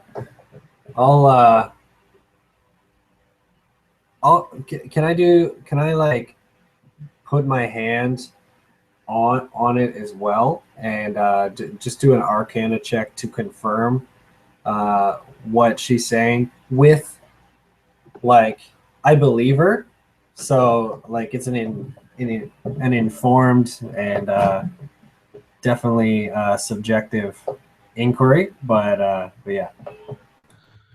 Sure. Yeah, no problem. Yeah, make me an Arcana check. Okay. 15 plus 4. 19. Nice. As you kind of put your hand out, kind of like feeling the waves of magic. Sorry. Oh, okay. Sorry. I have a bad thing of interrupting people, so that's why I want to. But yeah, so as you realize that magic seems to kind of flow and ebb through all things like tides, through waves. You kind of feel the waves emanating off this one, and you realize that there does seem to very well be a hex. It seems to be something, dark, that you don't know the very far history of this weapon, but you do feel like someone very spiteful put something on this that it'll never leave this person's hand ever again. And I don't need to know its deep history. I just look there, the veil right in the eyes through my rosy glass goggles, and they kind of twinkle a bit, and I say, "She's right." Oh my gosh! And she kind of she goes to rub her temples, but then she realizes she's putting a gun to her head, and not knowing if it's going to shoot her in the head, she does so. She pulls it away and rubs it with her other hand, and she says, "This is why I say we don't touch things we find implanted in trees through nails." Pally boy. "We will fix you, I promise. Soon as we get to Honors Bay, we will find someone for you. All right? I wish that I could take that away, but I don't know what that is. The only way we're going to find out is if we get somewhere where we can ask people questions. Until then, maybe you want to keep that tucked away." Tucked away, yes, with these wonderful long sleeves I have, just long enough to conceal the gun that is stuck to my hand. And she goes down to one knee, and she's going to pull something from her pant leg. It's going to be that +1 magical dagger she got earlier. So everyone else looks like she's kind of finessed it out. In reality, she was essentially blade melding it out of herself, and she's going to try and it's going on because she's like trying to put the gun into her pocket. To them, they might think she's trying to stick it to her leg somehow, see if that works. In reality, she's going to see if she can actually blade meld the gun into her body to see if that works. It's like a loophole, and if it doesn't, well, actually, does it work, Mike, or no? As you try and pull the revolver in, you feel that there's so much resistance So as it starts to kind of meld into your hand, it just keeps pushing itself out. It wants to be seen in your hand, and it wants everyone to know that you have a gun in your hand. God. Paylord, damn it. Listen, we can't wander into Honor Bay, everybody. If I have a gun stuck to my hand, I can't just conceal it because it's stuck to my primary hand. I'm left-handed. I need this hand. Do we understand this, everybody? Like weird as ever, Gideon just kind of cocks his head. His eye, the expressions of his eyes, not really visible behind the goggles ever, and he just says, "Perhaps try to speak with it." Speak with it. Okay. Yo, Gun, do you speak the common tongue? Are you from New Bell? You got my dialect? And she looks at the gun, not expecting it to say anything back, and she looks at Gideon like, huh? Okay, let me make some educated guesses here, everybody. And my guess is, whoever had this gun last cut their hand off because they're probably being chased by the Enclave, probably because they were shooting everybody because they had to defend themselves because they had a magical gun attached to the hand. All right. So if the only answer is to cut my hand off, I'm not cutting my hand off. But we can't just wander in and be like, hey, everybody, this chick who's famous for killing a bunch of people has a gun in her hand. Can you please remove the gun? You see the problems there? There's a whole lot of logical issues you run into because there's a gun attached to my fucking hand. And yeah, I like Gideon says, well, sitting here frantically ranting about it, it's not going to fix anything. I'm hoping if I keep ranting, I'll have a stroke of genius like I usually do. It has not come yet. Sigil, do you think that you could somehow, you're magical, I don't necessarily understand it all, but do you think that you could somehow make the gun disappear? Make it invisible? Something. He looks at you and says, I am no wizard. The magic that I can control is wild at best. I do not. Oh, sorry, go ahead. No, I was just going to say, I do not think that is within my power. However, he just like kind of glides his hand or just an inch away from the gun, but he is not touching that gun. No way, Jose. And he's going to try to cast Mending, but I imagine to no effect. Yeah, I mean, as you cast it, it does nothing. A nick that was on the hammer of the revolver actually just like fixes itself. And other than that, that's essentially all that happens.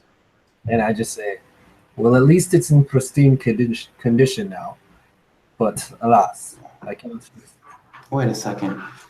Pally boy, do you know any of those prayer hymns that paladins love to use to cure people other than your little golden finger trick?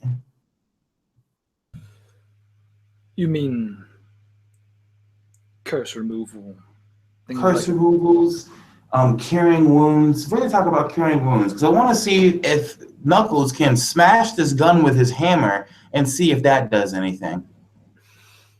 Are you sure about that? Now, I'm going to scream a lot. I'm going to scream and I'm going to cry because I don't deal with pain well. But I need this gun out of my hand. So what you're asking me to do right now is to break your hand.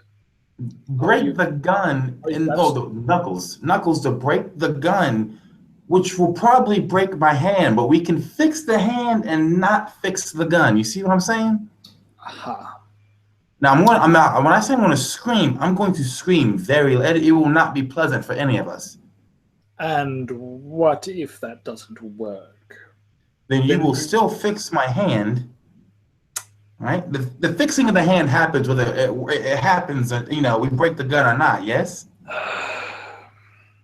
And he rubs the bridge of his nose because he's like, we're obviously going to be getting fired on here if we don't start moving soon.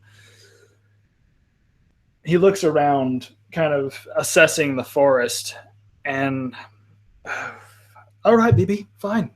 No, if this is too stupid of idea, tell me. I'm open to negotiations. No, you're right. Here's the thing. Worst case scenario, you will need to learn how to be ambidextrous and learn how to use the other hand. But best case scenario, we get the gun broken, shattered, the particle remains we pick up, and we take it to somewhere that they might be able to remove the curse. Best case scenario. But sure, I will try it for you.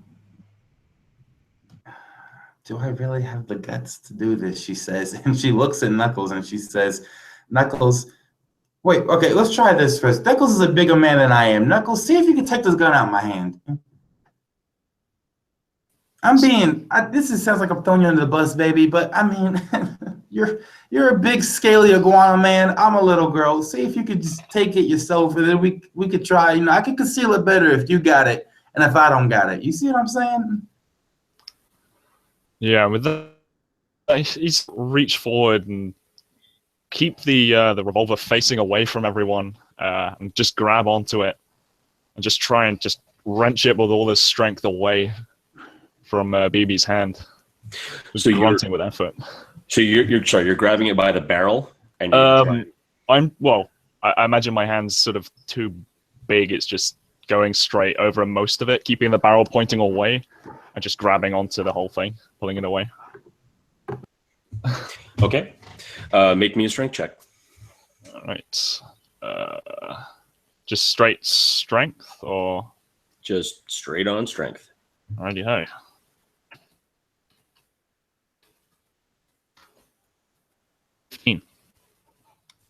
Sorry, how much? 15. Okay. You wrench this thing. You pull it. BB, you can feel the skin pulling with the gun, and you can feel it almost separating, like the sinew and the elasticity is almost separating from your hand. You're gonna take. Let's see what we got here. So you're going to take 8 points of damage. You start feeling your hand get pulled away, and the skin and the flesh kind of pulled off of the gun. Is the gun out of my hand? No, it's starting to. It's getting there. She yells, "Stop!" And it goes from sounding stop to screaming, and it's saying, "There's fix my fuck! Stop! Fix the hand, please!" There's only so much left. And he kind of rubs his hands together like a defibrillator, and he just last time, and then we really must start going. And he just grabs. He like goes just over her hand, not even touching it, and just feeds the energy as much as he has left into you, and that's going to be like, I think, three hit points back. So the skin starts to grow back. It starts to kind of be get a little bit better, but it's almost like you've got second-degree burns along the inside of your hand. BB is crying, biting her lip, and just staring at her now mangled, bloody hand. Just thinking of how stupid of an idea this was. How stupid it was she even touched the gun when she was the one who said no one should touch the gun. And then she looks at Knuckles, says, "Rip off my sleeve. Please, wrap it around my hand so it can just be like I have a make-do cast or something. And let's just get the fuck somewhere where we can fix this, please." Knuckles, wrap it. Sorry, I didn't catch that. There was some lag. She basically wants you to rip the sleeve off her hand and wrap it around the gun in the hand to kind of hide it, and to kind of like pseudo bandage it. Okay, yeah, he rips a bit off yours, rips a bit off his clothing, and just wraps it up as well as he can. Hopefully, that he does that. Nothing else happens. And Gideon will be kind of leading the way, like kind of already walking into the distance as he looks back at BB's arm and hand getting wrapped into sort of a sling, I'm guessing. And he'll just say, I do think we'll have to get you some clothes too, yeah? And I he'll want say, this gun out of my hand, Sigil, Come before on. we think about clothes. well, you're starting to use all of them. She just looks at Yeah. you with this like really look, like really. And she just keeps on, she walks past you, just still crying, but silently crying and just walking past you, done with the bullshit. Yeah, and he'll take it and go, and look back and say, "Come on, lads, fast!" And as you guys begin to walk, it'll be at this point that we're just going to take about a 5-6 minute break, give or take, and we'll be right back after the break. I don't know, man. Like, what do you want from me? Okay, I'm putting all my imaginative effort into the game. Look, man, you want a TV show? Go watch a TV show, you crazy kids.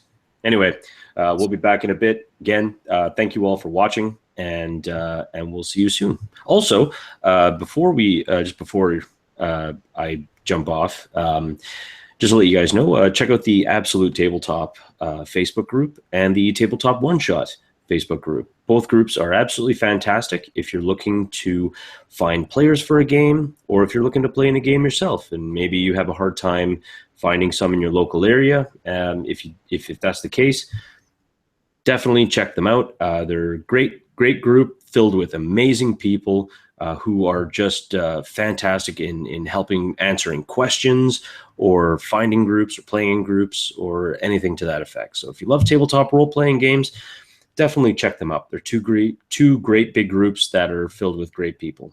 So we'll be back right after some dead air.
So another thing I would like to say as we wait for the cool crew to get back is check out brigadecon.org. Brigadecon.org is a fantastic organization set up through the RPG Brigade, also on Facebook. And every year they put on a 24-hour online convention where people are able to donate to a wonderful charity known as Child's Play, and are able to just do the things that they love, get into games, watch panels, see interviews, and everything that we already like doing, but it's all for a good cause. So please check out brigadecon.org. And this year, BrigadeCon is on October 29th, 2016. It starts at midnight Eastern, 9 Pacific, and there's just way too many time zones. So, Google it, man. I'm not, I can't tell you what time zone that you're in, but definitely check it out. It is worth it. It is a wonderful organization. It's a wonderful that happens. And I'm really hoping that this year is going to be the biggest event that we can pull in and raise a ton of money for bringing games to sick children and children from abused homes. So, I mean, if you can play really awesome games and donate to a charity like that, I mean, it's a win-win. Everyone wins there. So yeah, check it out. It'll be Saturday, October 29th, 2016. Check out the Brigade Con channel on YouTube as well. And yeah, we look forward to seeing you there.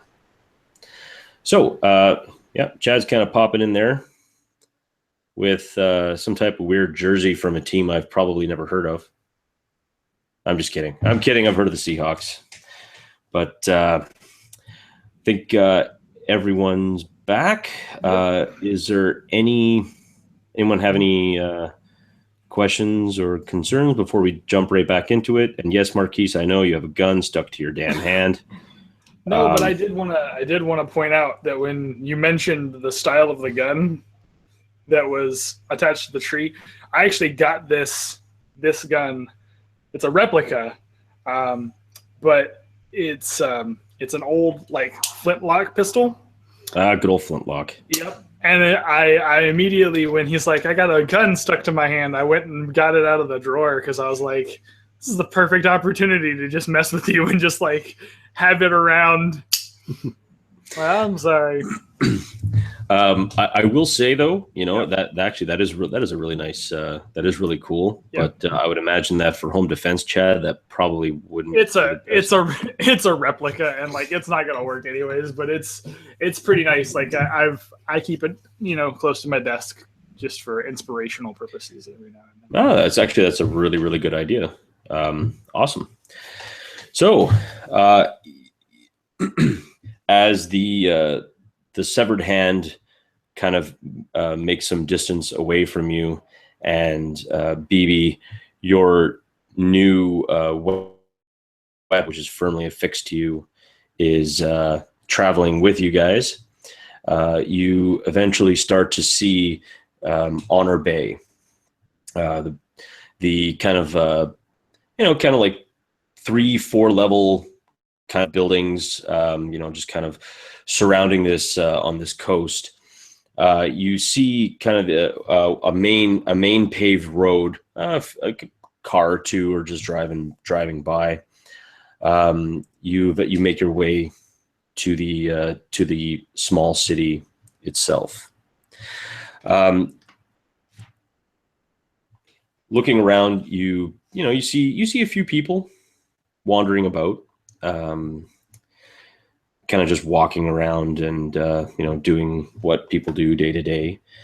What would you guys like to do?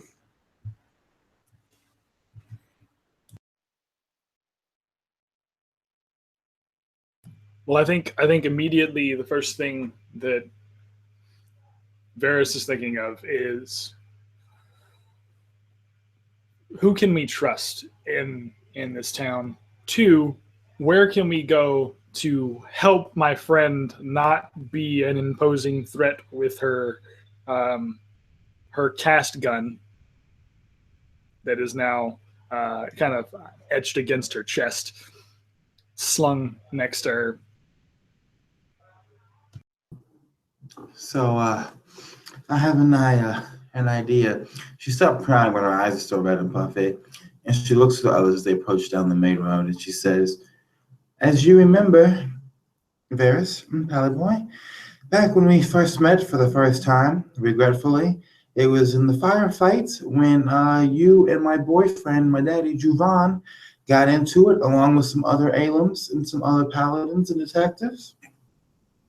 I am still on somewhat good connections with the Alums. I feel like it would be very nice of us to find the Alums in this city so that I could talk to them. You, however, Varis, should not talk to them, considering you are part of the reason many Alums have been died or sent to Never Hope in the past."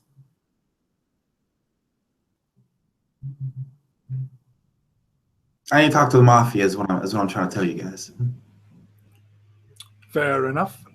I kind of agree with that. Knuckles and Gideon, you two, Knuckles I want with me because he's big and strong and I'm a little girl with a gun stuck to my hand. Gideon, you need... I don't want us to split up because, Gideon, I don't want you to go crazy. And I don't want Varis to do something romantic like he likes to do because this man's a bleeding heart.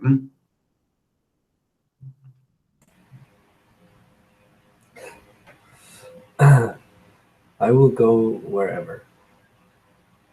I know that, Gideon, sweetie, but I need you to... I need you not to do any crazy magic hoodoo. No lightning, no sigils, no runes, no fireballs, no turning into a damn plotted plant again. Please just put a hood on, go sit and, I don't know. What did you do before the army, Sigil? And he says, small cons, gaming, gambling, stealing. All right. The army made me a bit of a better man, I guess you could say.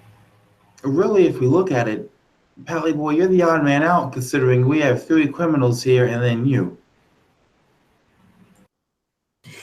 And the longest time, he had never thought about that. He had only taken into account that the 4 of you were together for a just reason, right? Like, he had thought about why he was in the army and the fact that where he was going, there was justification to it. Now that he's hearing this for the first time, now that he's actually taking a moment to think about it, he nods and says, well, if you see so fit that you must do these things, and you can see that his body is sort of almost cringing at the idea of allowing you to go see these ALM associates. I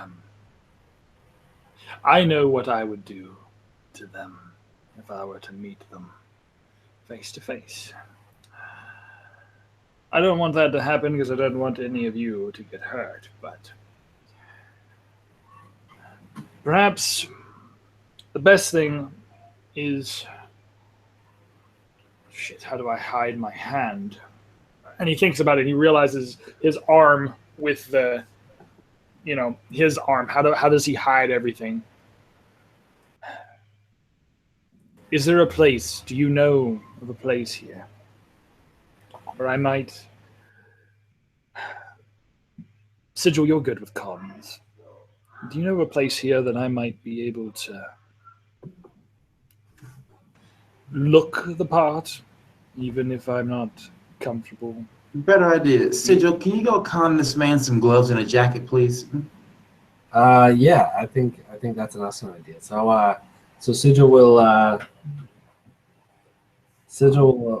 will smile just a short smirk as he says, "Take my chances throwing some dice. I think the chaos is in my favor." And he smiles larger. And yeah, he's gonna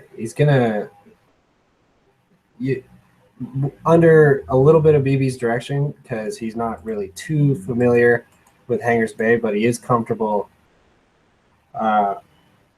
once he's around seedier parts. He's going to get in touch, hopefully, with some gambling circles and try to con his way into the first game for free. So what BB would do, since she said that he is under like her direction for this, she's not super familiar with Honors Bay too, but again, there's one thing she's mastered, it's reading people. And she knows the signs of a good con going on when she sees one. So she wants to find, like, assuming Honors Bay is a journal city, she wants to find like some dudes, some cats who are sitting there like on the street corner, suburbia, like inner city type, not suburbia, so more inner city type deal. She wants to find some dudes who are basically playing dice, and she wants to send Giddy into those dudes. Okay, then just make me an investigation check. I can't find anyone doing anything like that. All right. Can I just say that Gideon is helping me do this? Yeah, definitely. All right. All right, then I got a natural 20. Does not take you long. It takes you maybe about 5-10 minutes as you're kind of walking in this, looks like to be kind of a more rundown area of Honors Bay. And Honor Bay is actually is a very nice city as far for the most part. It is definitely a place that historically, when people were first moving from Old Worcester to New Worcester, Honor Bay was almost the original capital. There's a lot of very old money here, a lot of merchants, a lot of basically very large commercial districts that are where you see a lot of like very wealthy merchantmen, like they walk around. A lot of them are driving like really nice cars. It's definitely a more well-to-do city than, let's say, Eastwood, for example. But you do see kind of a more dilapidated area. You see a couple of men hunched over in an alley, and they're, they kind of look out every so often, and they're kind of rolling dice, and you hear the sound of coins skittering across the asphalt and the concrete, and cheers and jeers of people who are either winning or losing money. As you begin to, as you kind of approach them at first, you see a couple of them kind of reach back really quick, but noticing that you're not a member of any constabulary, they just kind of seem to relax just a little bit. You, what you want?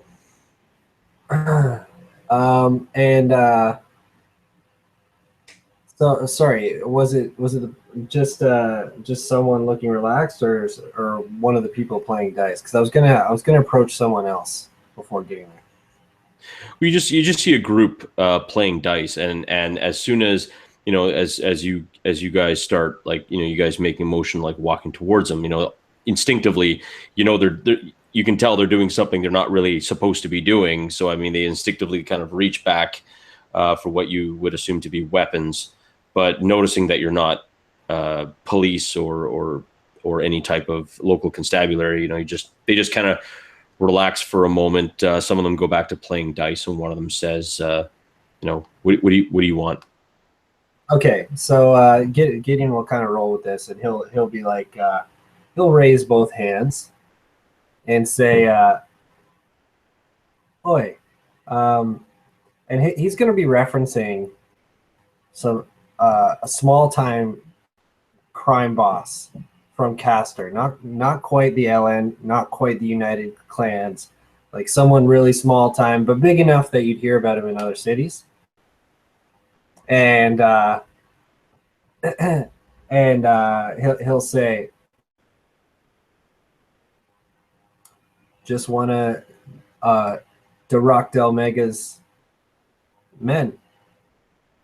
I hear you guys, or I hear your lot and your crew play some of the best dice in the bay.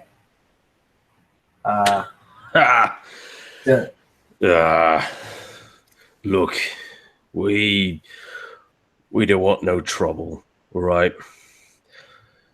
We're just here playing some dice. and he just says, no trouble. Delmega has terms with your boss. And he says, first game's on the house. Double or nothing. Now, this is a little bit of friendly competition. If your lot really are the best at dice, let's see it. All right, well, standard bay rules. Roll 2. Whoever gets highest to 12 wins. And he picks up the 2 dice made of bone and puts them in your hand. And the rock. Look, we don't usually handle men like that, but if he's got something with our boss, then that's fine. So here, you want to make a roll? Make a roll. And yeah, I'm gonna make a roll, and I'm gonna do it with the Tides of Chaos active. Okay. So you'll see a little glint in the rosy goggles, and his left hand behind his back. There's a really faint crackle of light. Definitely a deviation from BB's warning, but it fades immediately. And he walks forward, grabs the dice. And I'm proficient, so I guess that would be just like a straight 20 plus 2, but with advantage because of Tides of Change. Or Tides of Change. Tides of Chaos. I was going to say, wait a minute, that's not the right Facebook group. Do you have 2d6 on you? I do. Roll 2d6. Tell me what you get, and then add 2 to that number. Okay. Because, yeah, I'm proficient in dice. Okay. So I got 10.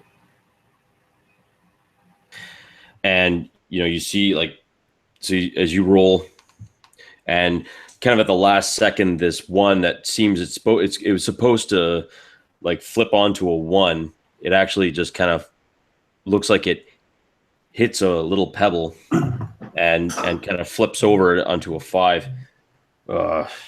Beginner's luck. And then he takes it and kind of rolls it, knocks against the side of the building and rolls back. Damn it.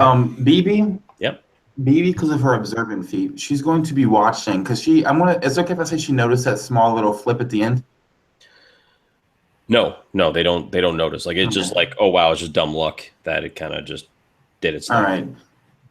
BB's going to be watching this dice game very closely because, again, she has essentially a decade or so living on the street and everything and seeing how these games work. She's seen loaded dice. She's seen people trick at card games. She's seen people use magic and all kinds of weird, funky tricks to get their way and to win their bets. And she knows, above all, how to con a person because she did it herself when she was dancing with the flappers. So that being said, she's going to be watching very closely how this guy rolls his dice. And not only him, but also others who are around him, because she wants to make sure there's no funny business coming from the crowd either. Sure. Make me a perception check.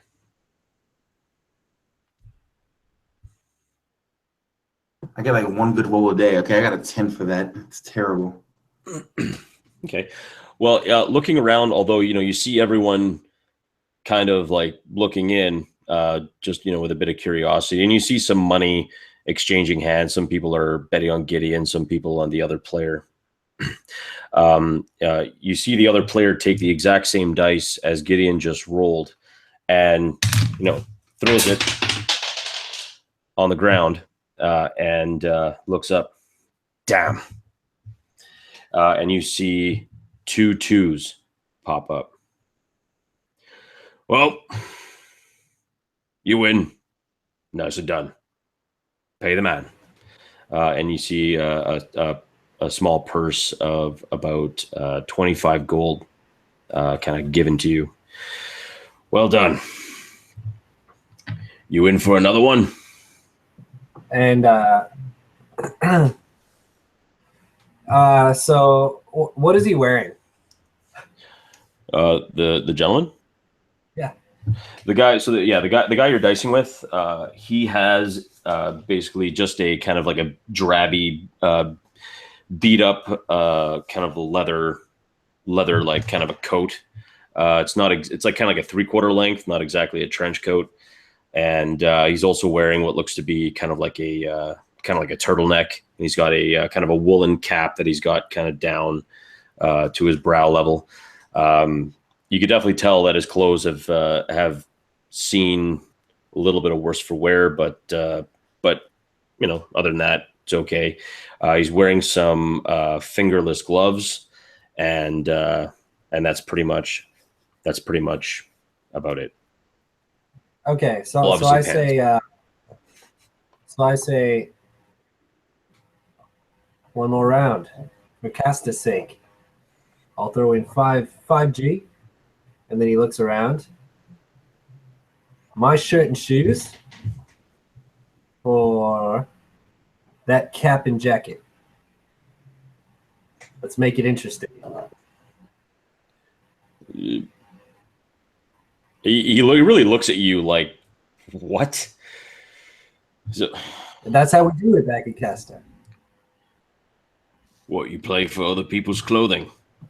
How about we make it a bit more sweeter, huh, boys? And she walks up and she kind of moves. She sticks her hand through her hair, knowing she doesn't really look too amazing right now, but still knowing that she's a hot ass damsel.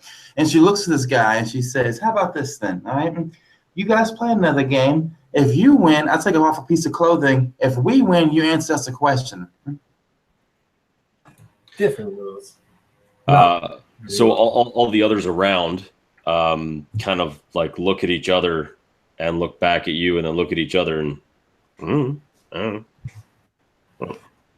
Gideon takes a step back. Lets BB kind of stand in front of him. No, you're still rolling the dice, sweetie. My good hand's all tied up, as you can see. But don't fucking lose. Okay, as she says that, a bead of sweat falls down his forehead again.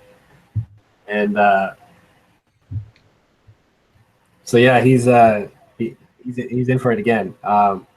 So standard bet plus BB. and now you start seeing like some of the other people around are like starting to like, men and women are just kind of huddled around, like start to exchange more money. And it's like, well, this is going to get good. So, you start seeing like a lot of gold. You see a pot of about 50 gold now kind of like all up in and I don't mean like 50 gold worth. So, some silver, some copper and other bits, like just kind of like all like together into a big pot. This time he grabs it. He takes the dice. I'll go first. And he smiles at you as you see a 9 roll like face up on the dice. Okay. Beat that.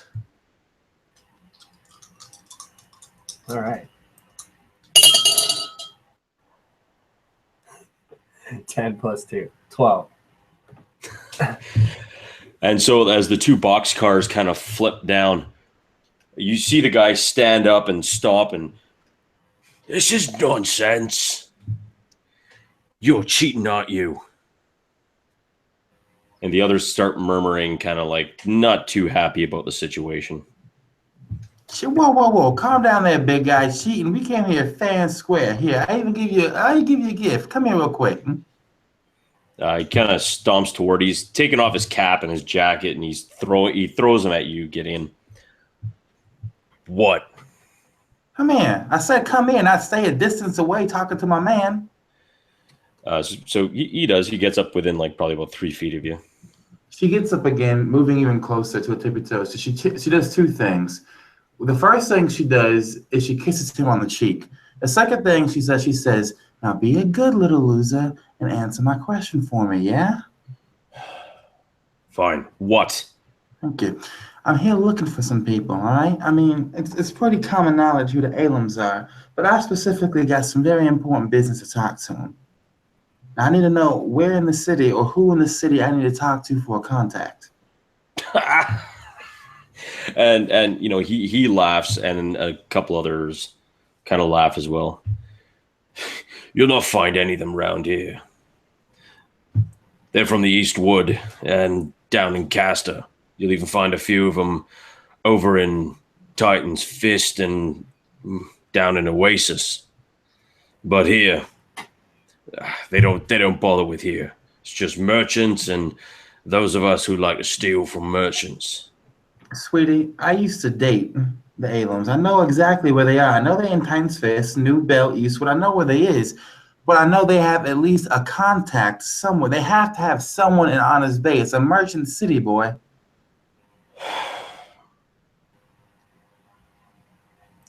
And he calls someone over.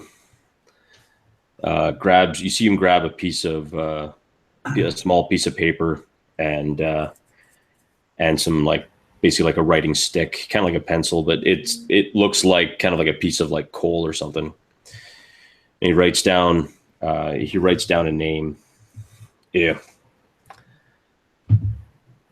Valnis. Varis. And who's sending me? Just go. Go see Valis, tell him you wanted dice. That's all that matters. And he turns around and he goes back to rolling dice with a new challenger kind of goes up. Yeah, and as he turns around, the smiling, tall sorcerer will actually turn his back facing the criminal's back, and he'll just say out loud, kind of to the open air, "The Omega sends his regards." He doesn't say anything. He does raise a fist kind of behind him and just kind of does this. and he goes back to rolling dice. And yeah, so basically I'll walk over to the veil and just plop the hat on his head. See, that's a start. Give him the jacket too, Sigil. The fuck? And he gives him the jacket too. All right. So you have a name. You don't exactly have a location, but you have a name. It says it says Valis. It also says the Collegium. Well, once they get out of the alley and down the street a little bit, so they're not really in ears, and hearing this to so many people, BB's going to stop the group, and she's going to start by saying, 3 things need to happen before we go and we find the name on this piece of paper, all right? We got 25 gold from over there. That's a pretty good amount. We need to do some things with this money.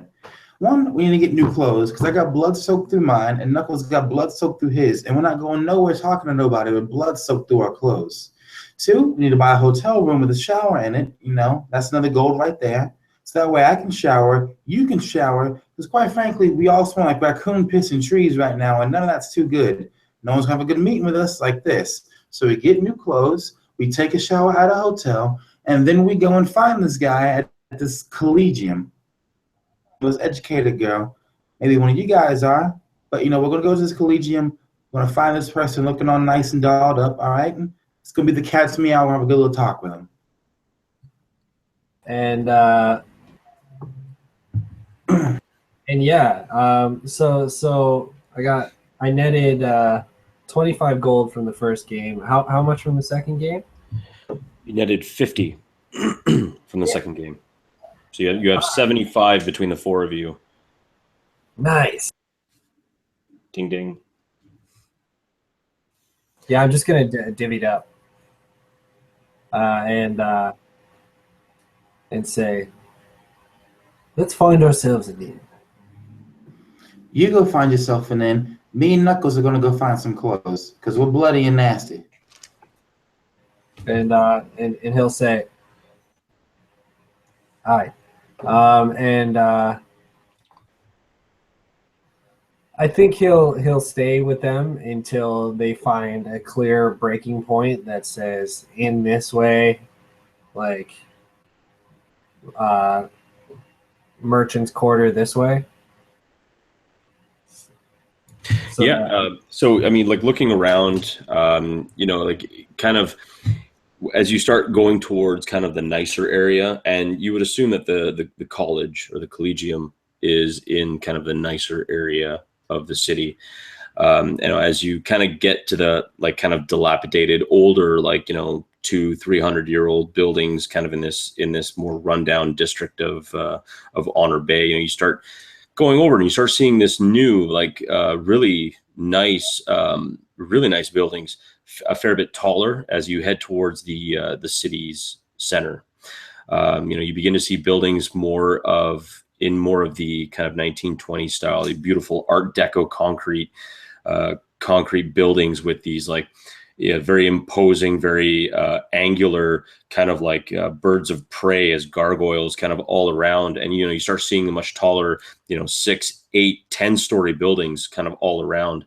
But in the center, where all these other like kind of larger, offices and shopping districts, you see kind of around it is this large, very old looking building. And it says like kind of like on a large sign, the Collegium. Across the street, kind of dwarfed by all these tall buildings, you see a very nicely kept building. It's about 4 stories tall, and it's again done in this beautiful like dark gray concrete mixed with stone, mixed with brick. It's very, very nice, and it says Varis Tavern and Inn, kind of in a sign that's kind of like not neon, but it's very, very, like, it's definitely more modern than others. You see a couple of people walking past. Some people are walking out. Person or two is walking in, and also you see. You kind of see some individuals walking around the Collegium in a very strict manner. These individuals are wearing suits with like 3-piece suits with what looks to be very similar to Shrike's trench coat, this seemingly armored kind of a leather trench coat, and they are walking around with weapons in their hands, shotguns, rifles. One of them is even walking around with what looks to be a Thompson, fully automatic.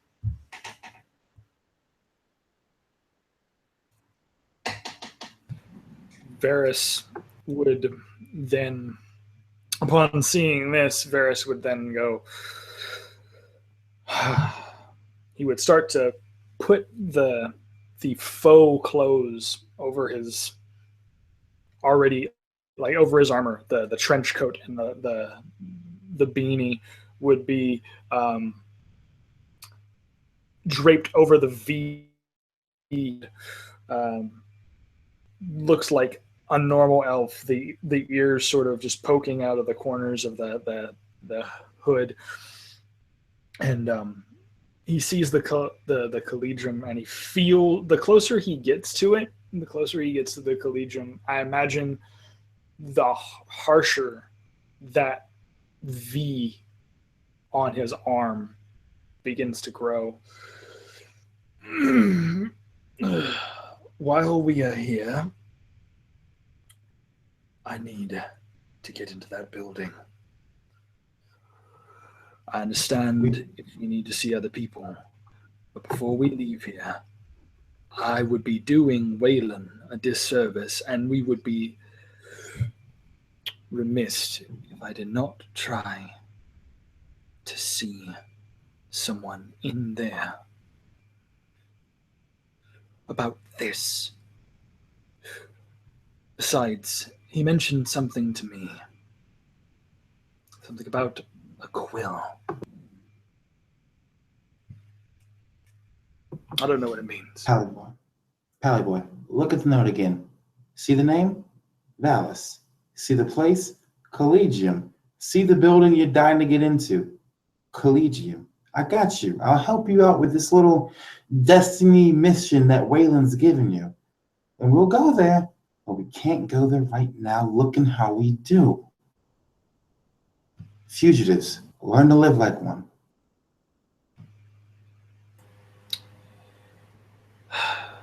I guess I have been on the away for a while. It's hard for me to live like this. I'm not used to hiding.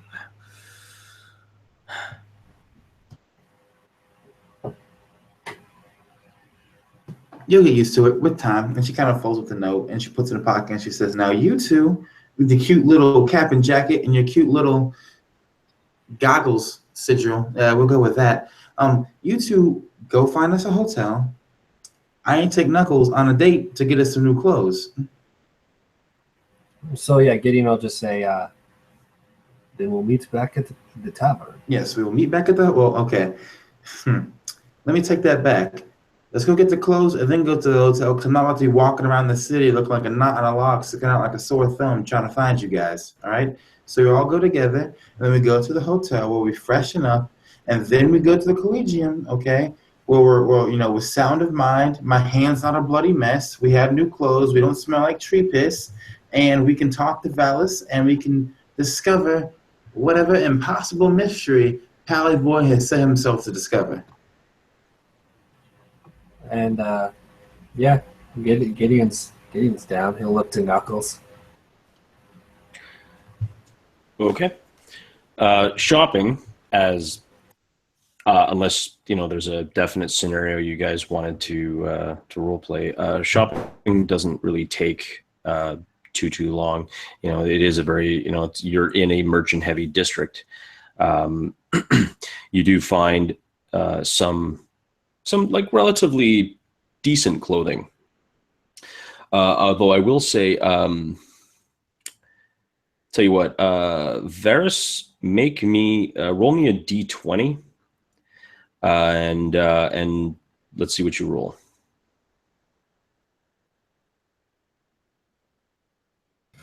Okay, yeah, absolutely. 1 second. Let me find one.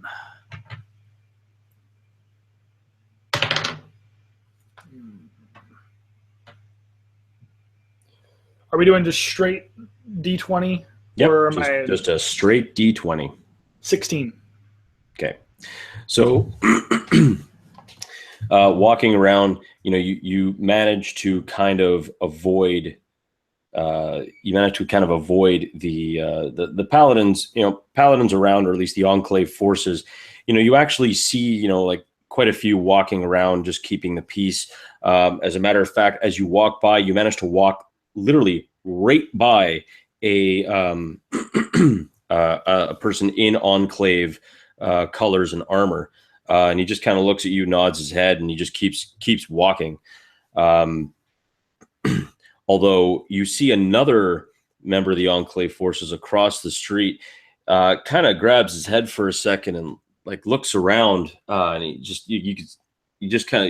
looking around, but he can't seem to pinpoint.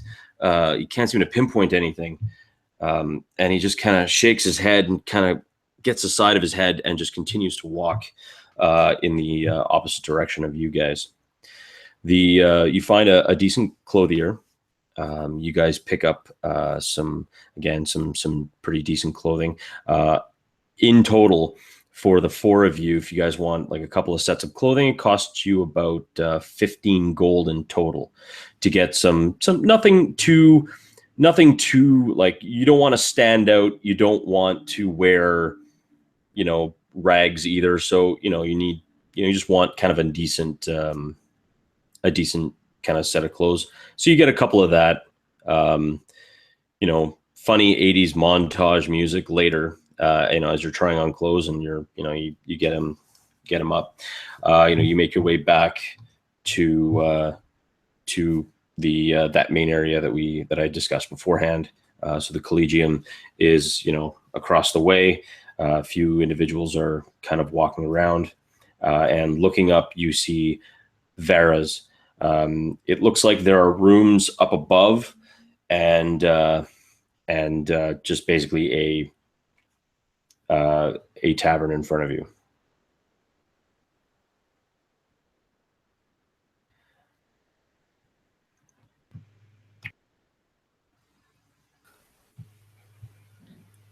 All right. I imagine then that we all sort of, once we've gotten collectively together, we all kind of get ourselves together. We rent the room, we get cleaned up and situated. Maybe go downstairs, have a decent little meal, and then once we're all cleaned up and ready to rock, then we'll go to meet the gentleman we were told to meet at the Collegium.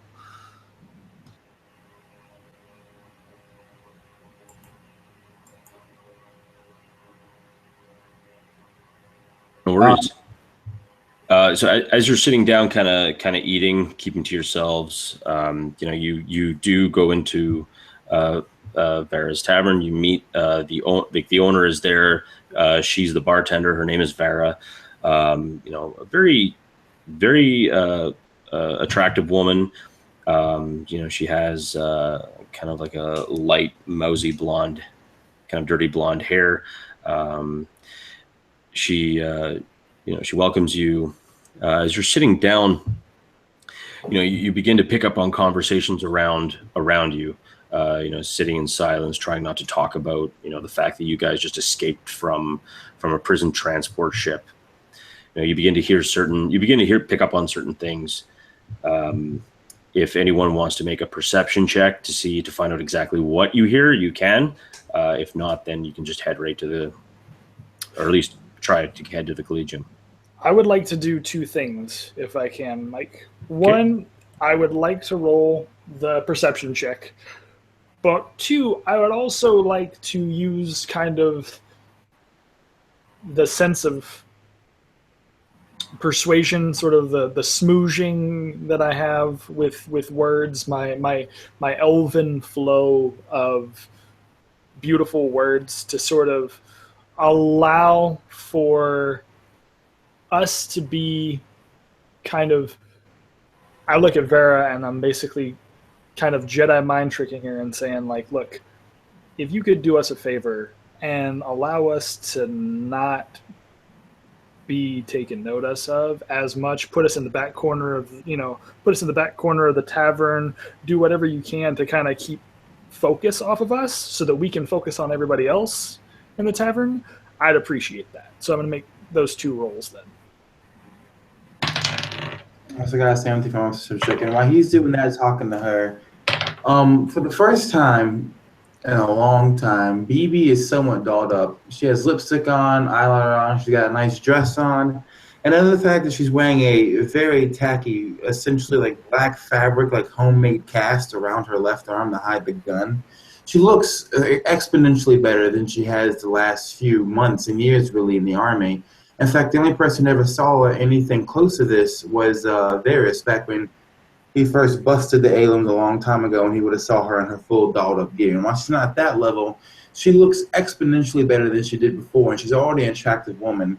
So kind of feeling relaxed, back in her own skin for the first time in a long, long time, As he's talking to the bartender, she's going to be looking around, and she's searching for people to basically talk to, flirt with, and then draw information about the city from through the flirting, is what she wants to do. Okay. With your perception roll, you do hear like these two merchants are talking, and it's kind of fuzzy at first, and as you begin listening a little bit harder and kind of honing in on what they're saying, you hear one of them, yeah, I don't get it. I mean, we're just trying to run businesses here. It just doesn't make any sense. The other ones, yeah, I mean, I don't know. This Lord Orcart, he used to be all about the people, and now Enclave forces are just coming in and just taking our businesses, taking all of us. It just doesn't make any bloody sense. And the first one's like, yeah, I know, I don't get it. Like this, Lord Orcart, he used to be one of the people, and now this guy, he's just being part of the Enclave. I mean, the Enclave just keeps on like snatching up Lord's favors and everything else. I mean, thankfully it's not as bad as it is in Eastwood or Castor, but still, it doesn't make any sense. Why are you taking our businesses, muscling in on our money? Man, if that was the case, I'd just go in with the Alums. I mean, at least they were nice about it. And the other one's like, yeah, I mean, the unified clans, you're nuts. Those guys are more likely to stab you in the back, or you get a battle axe to the head. Forget those guys. I'd throw my money in with the Alums myself. Those guys, those damn unified clans, man, they're rough stuff. They're bad eggs. And that is pretty much what you hear, BB. Varis, as you're listening around, you pick up a couple of people listening or talking. Can you believe they arrested the entire college? That's insane.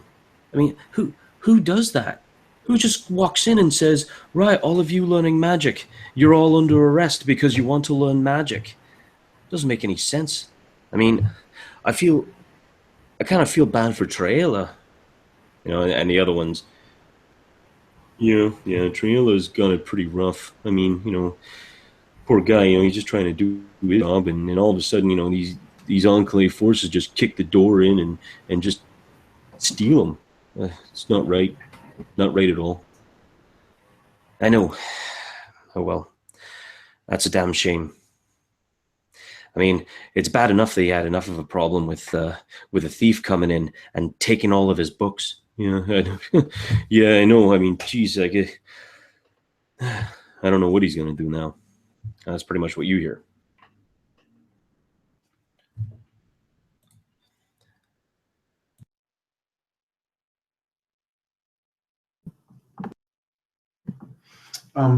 Returning back to the bar, she sits across from Varis and she looks at him and says, well, I have some interesting information from this place. Apparently, the Enclave has been shutting down everything around here. Heavier presence every week.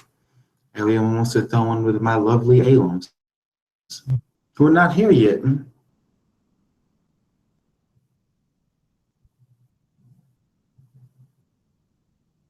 Anybody else here hear anything special? Or you guys just all sitting around at the bar drinking and talking to the clearly less attractive bartender? Because, I mean, we have a job to do, people. I'm too busy eating to be listening. Aren't you hungry? Gideon, does this Sigil know anything about the Aelon from his brief history with their opponents? Yeah, I mean, it's fairly common knowledge to everyone that the Alums and the unified clans don't just dislike each other, they hate each other with a burning passion.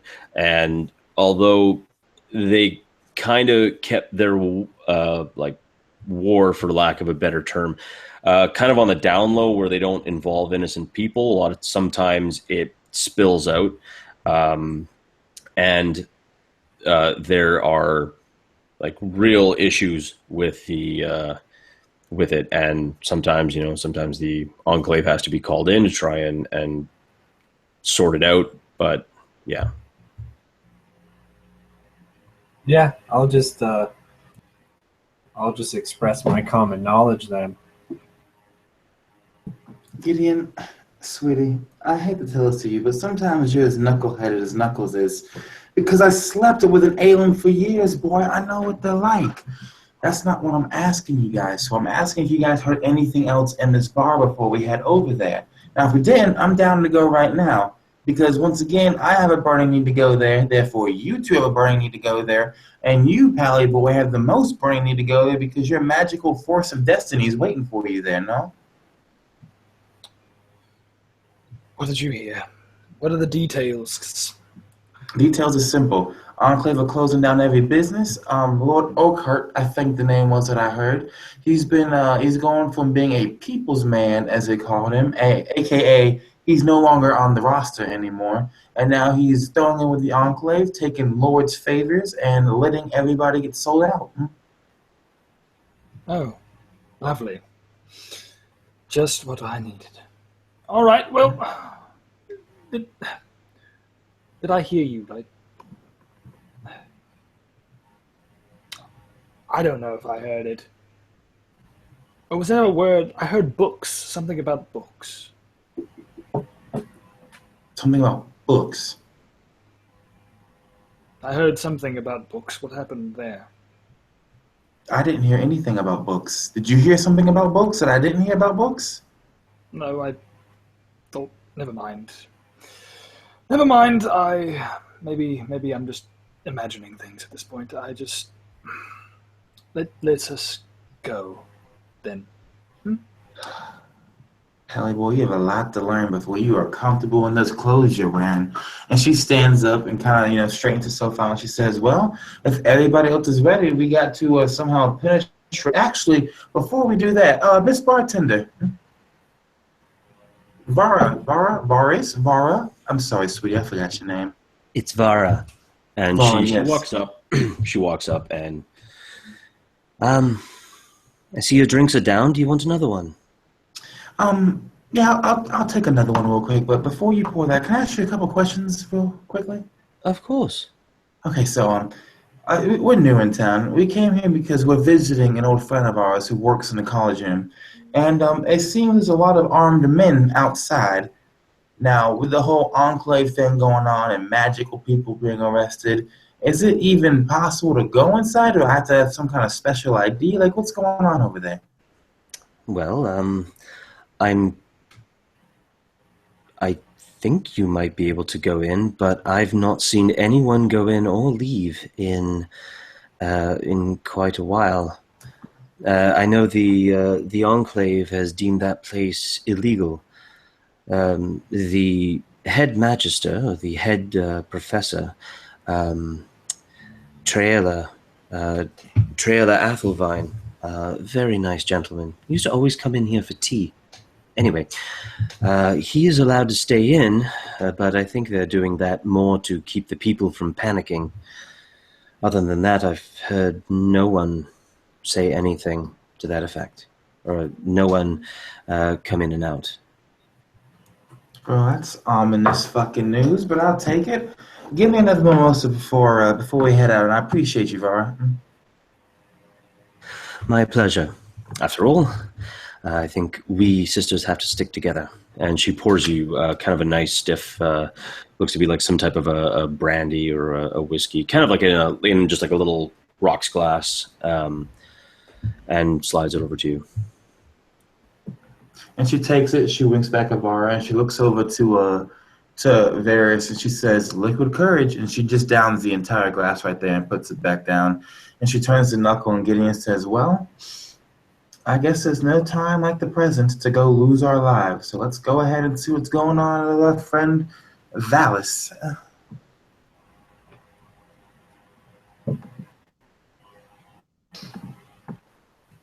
right, let's go.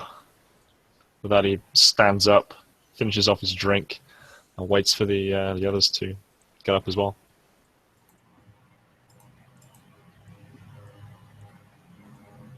Yeah, Gideon's walking right behind you, Nicholas. Okay, as you guys make your way out of the tavern, so you're standing there. You see, across kind of like the main thoroughfare, you see the kind of the entranceway to the Collegium, and it's a beautiful kind of like, it looks like a brick lined wall going all the way around the structure. The sign, there's actually another sign that says a Collegium, actually done up in stone, that's been like implanted into the actual brick itself. It seems very well kept. It's a very beautiful, kind of a really nice wall, very beautiful building. From the wall, even like through the main gate, you can see that it's kind of a very well manicured lawn. There seems to be like branching walkways that move around that kind of end up into kind of a large cul-de-sac right in front of what looks to be like the main doors of the Collegium. In the center of that cul-de-sac is a kind of a large planter with very beautiful flowers. You can see that it's probably about 200-300 feet away. You still see men and women walking in kind of like a patrol-like fashion, just kind of keeping an eye. They cross each other. You also see two individuals standing right at the gate. Both of them have shotguns kind of cradled into their arms. They're looking very, very bored.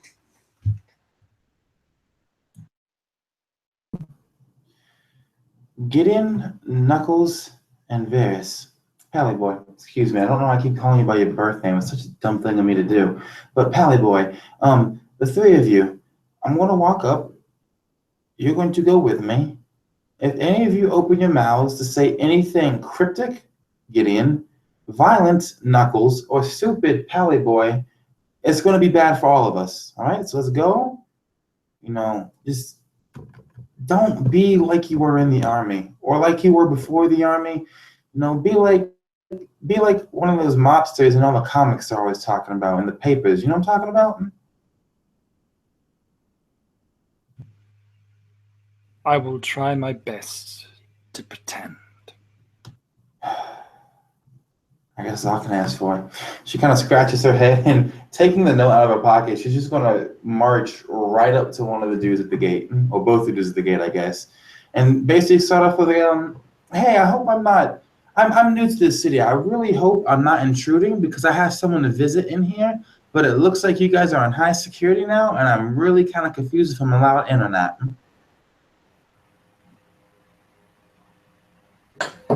As you walk across the main thoroughfare, and you're walking towards the gate, some of the Enclave forces kind of like look a little bit curious, some of it concerned. They're all doing patrols. You come up to the two individuals at the gate. Both of them suddenly like kind of clutch the side of their heads, and then like kind of both stare at you and, "You prisoners, escape prisoners!" And they start running towards you with their shotguns drawn. And you know what? That's where we're gonna end it right there, because I'm a jerk that way.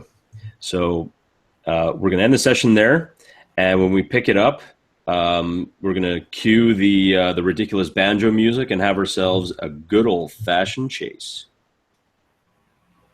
Or you can stand and fight. I mean, that's up to you guys. But BB's on a run. Yeah, BB's going to do her best Roadrunner impersonation. Ladies and gentlemen, thank you so much for watching today. I had a blast. I am so happy to be running this game for these four incredible players. And if any of you are on the AbTab Facebook page or on the One Shot group, and one of these guys, kind of jumps at the chance to play at one of your games, you guys should be so lucky. These guys are great. So I'm going to let these guys do their outros and plug more of their stuff because their stuff deserves to be plugged. And we'll start from the left. Varis, if you could outro yourself, please. Yep. So my name is Chad Nick. I am playing Varis, the Veil Whiterun in this game. And Mike, this is too cool, man. And I cannot wait to get into the meat of this, the heart and soul and the meat of this game. It's just going to be so intense. And I'm just waiting for it. Everything else at Chad Nick, K-N-I-C-K, on YouTube. And I am also at gastrogamer.org, where you can find all of my game review blogs and stuff. So that's it for me. Right, I'm Harry, and I'm playing Knuckles, the accent-changing Dragonborn. And I run a channel with Lionel called Two Guys T and D&D. We don't just play D&D, we do all sorts of tabletop RPGs. We've got some Call of Cthulhu games coming up very soon, so look on Facebook for that. Yeah. Thanks for having me, Mike.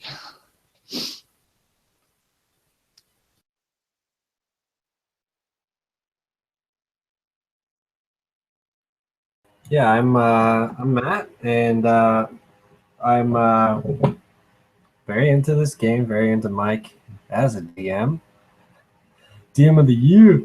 But yeah, the really excited for the Chronicles to move forward, and Gideon is shaking, relentlessly trying to control his sigils from coming out.